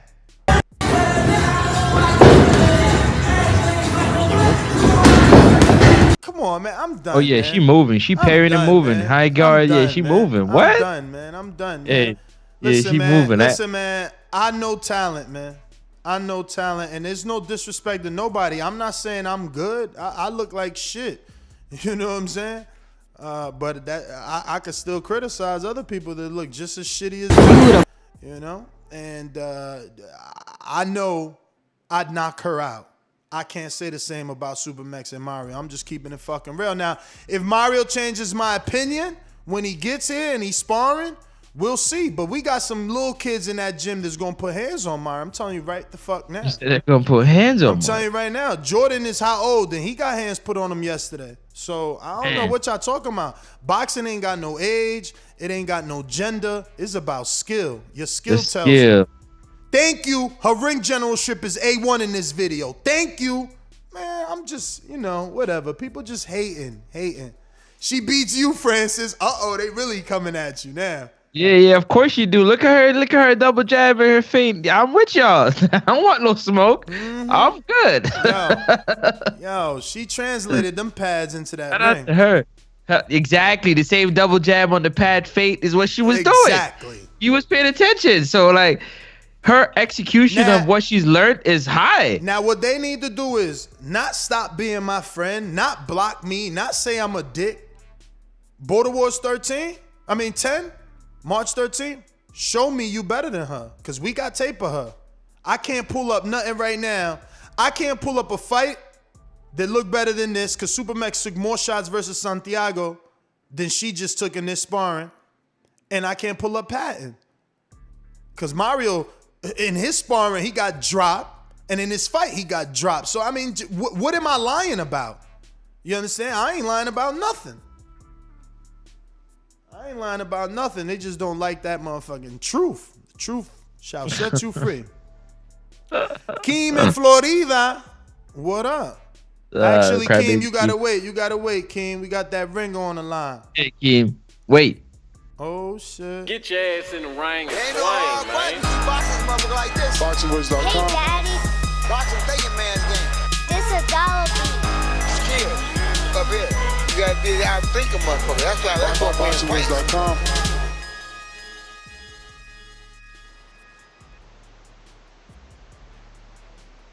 Lids low. We can't hear you, champ. We can't hear you, champ. No lids low. You already know. Lids low. Lids low. Listen up. Lids low. I'm into the light. Lids low. We're going to Keem in Florida. Cry baby Keem. Keem just hung up. We're going to Dennis in Tampa. Dennis in Tampa. Look, the fire's coming. Are you ready for the fire? We're firemen. We are firemen. Evil one has okay. BoxingWords.com.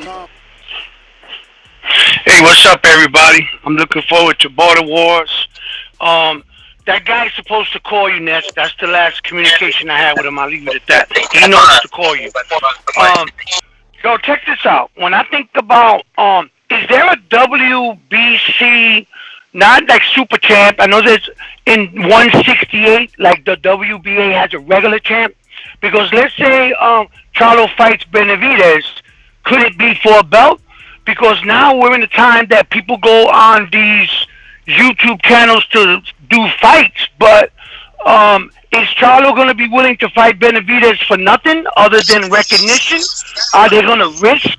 Are they really going to do this, or is just another hot topic for us to be bullshitting about?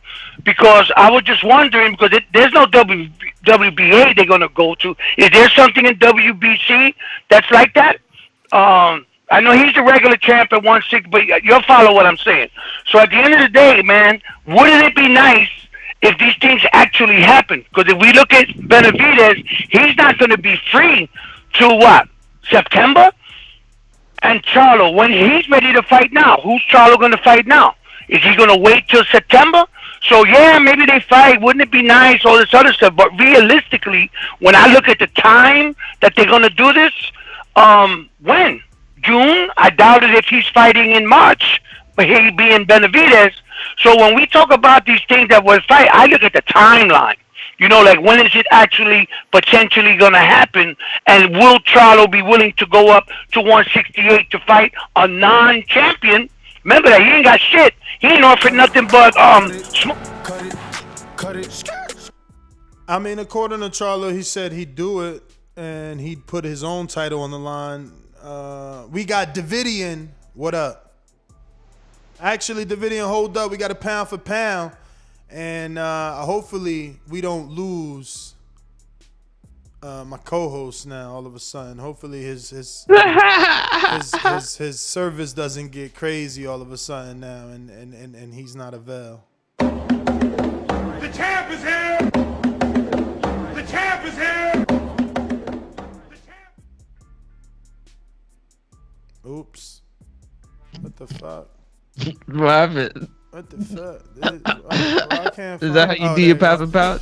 Red belt, black belt, WO and green. I'm king. Undisputed GOAT, TBE. And you can catch the news first on TBV. Voice of the people now let me speak. Scientists of the sweet, BOXING.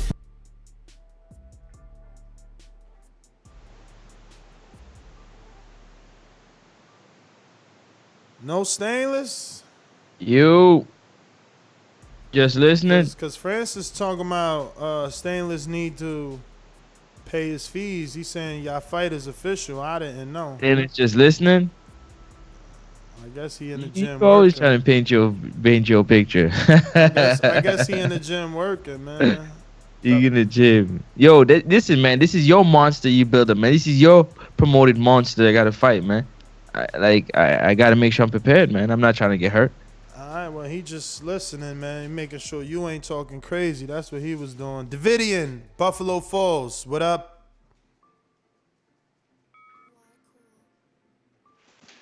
Francis.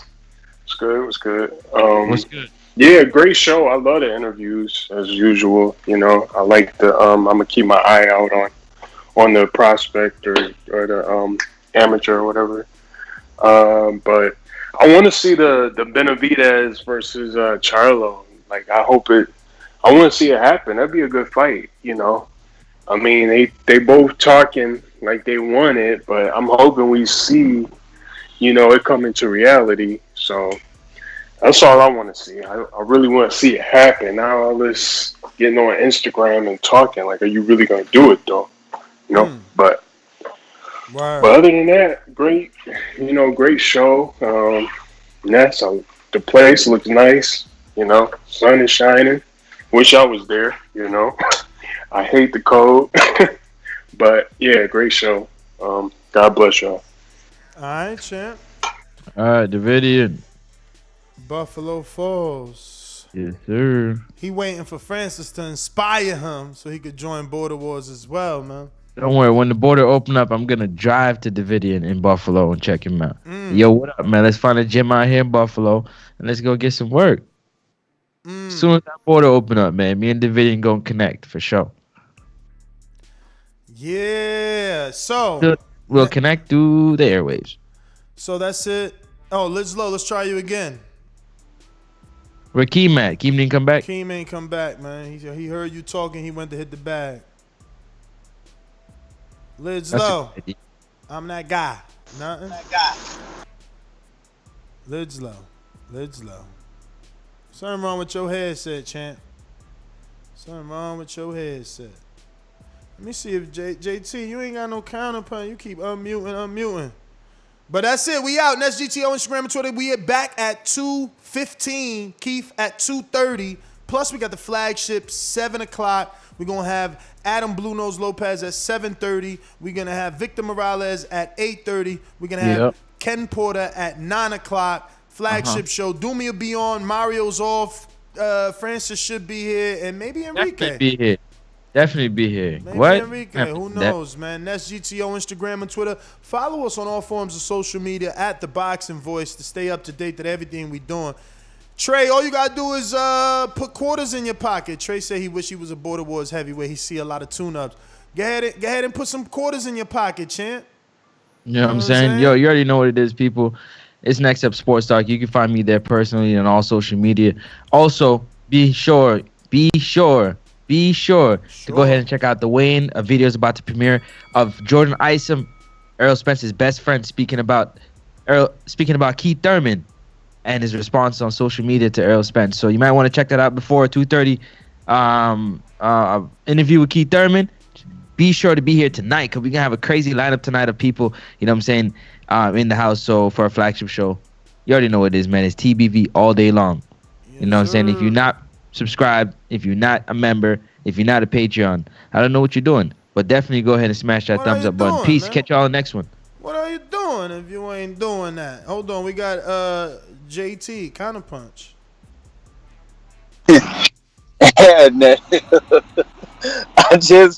I just went watch the live thing you put up on that girl on Sport, man. I got buddy. Look, I don't even want Myra I would feel bad. Myra would knock that woman out the ring.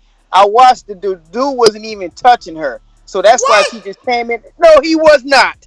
He threw 1 or 2 punches. Crazy. Come on, man. Listen. You know why he wasn't touching her. You know why. He was. Hold on, Ness. He was not touching her because if he would have touched her, she wouldn't have done none of the stuff that was a organized sparring. Oh where my you got a man in Yo, I'm about to get her back. I just watched the stuff in France. If you think that girl beat you, don't go to Border Wars because Stanley's gonna put something on your ass if you think that girl gonna beat you. Mario would knock that girl out the ring. You tripping? He gotta hit her. He gotta hit her. Mario would knock that girl out the ring. 1 punch, that girl would not do none of that stuff that she was taught. Bruh, she just took a 1-2 and parried the shot and blocked the right. What is you talking about? And this dude is that taller was and bigger organized than my... sparring. Come on, man. The man wasn't trying to hit her. How you gonna say that's organized? You wasn't there? Well, I was listening to it. The coach was coaching him through it. The dude was not even opening it up. He let her walk. Ness, he let her walk in on an angle. He ain't let her walk in. She set that shit up. She set that shit up with the hook to the body.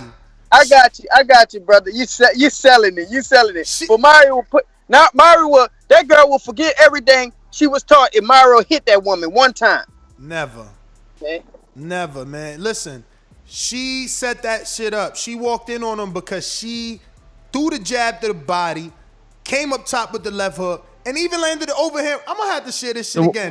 What are they gonna do when they get the double jab to the face? Her double jab, you mean? Yeah, to the face. The piston like double jab to the face. I don't even know. It's crazy. First, the pad work was choreographed, and now this is also set up. She ain't getting no credit. Wait till she turn pro. Because you heard the story. She want to turn pro. She ain't just doing this.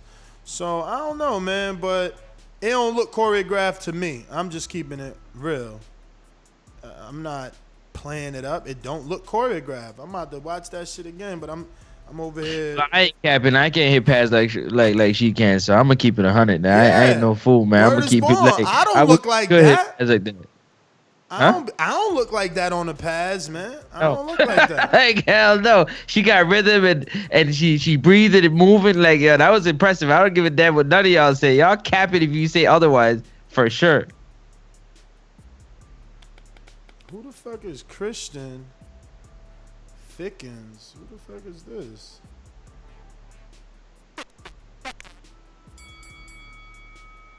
Who's up? I never heard of you, Christian. My man out here. Alright, that's GTO Instagram, Twitter. Nobody left behind? Nobody left behind. Yeah, man. The weigh-in. YouTube, IG. Peace, y'all. Peace.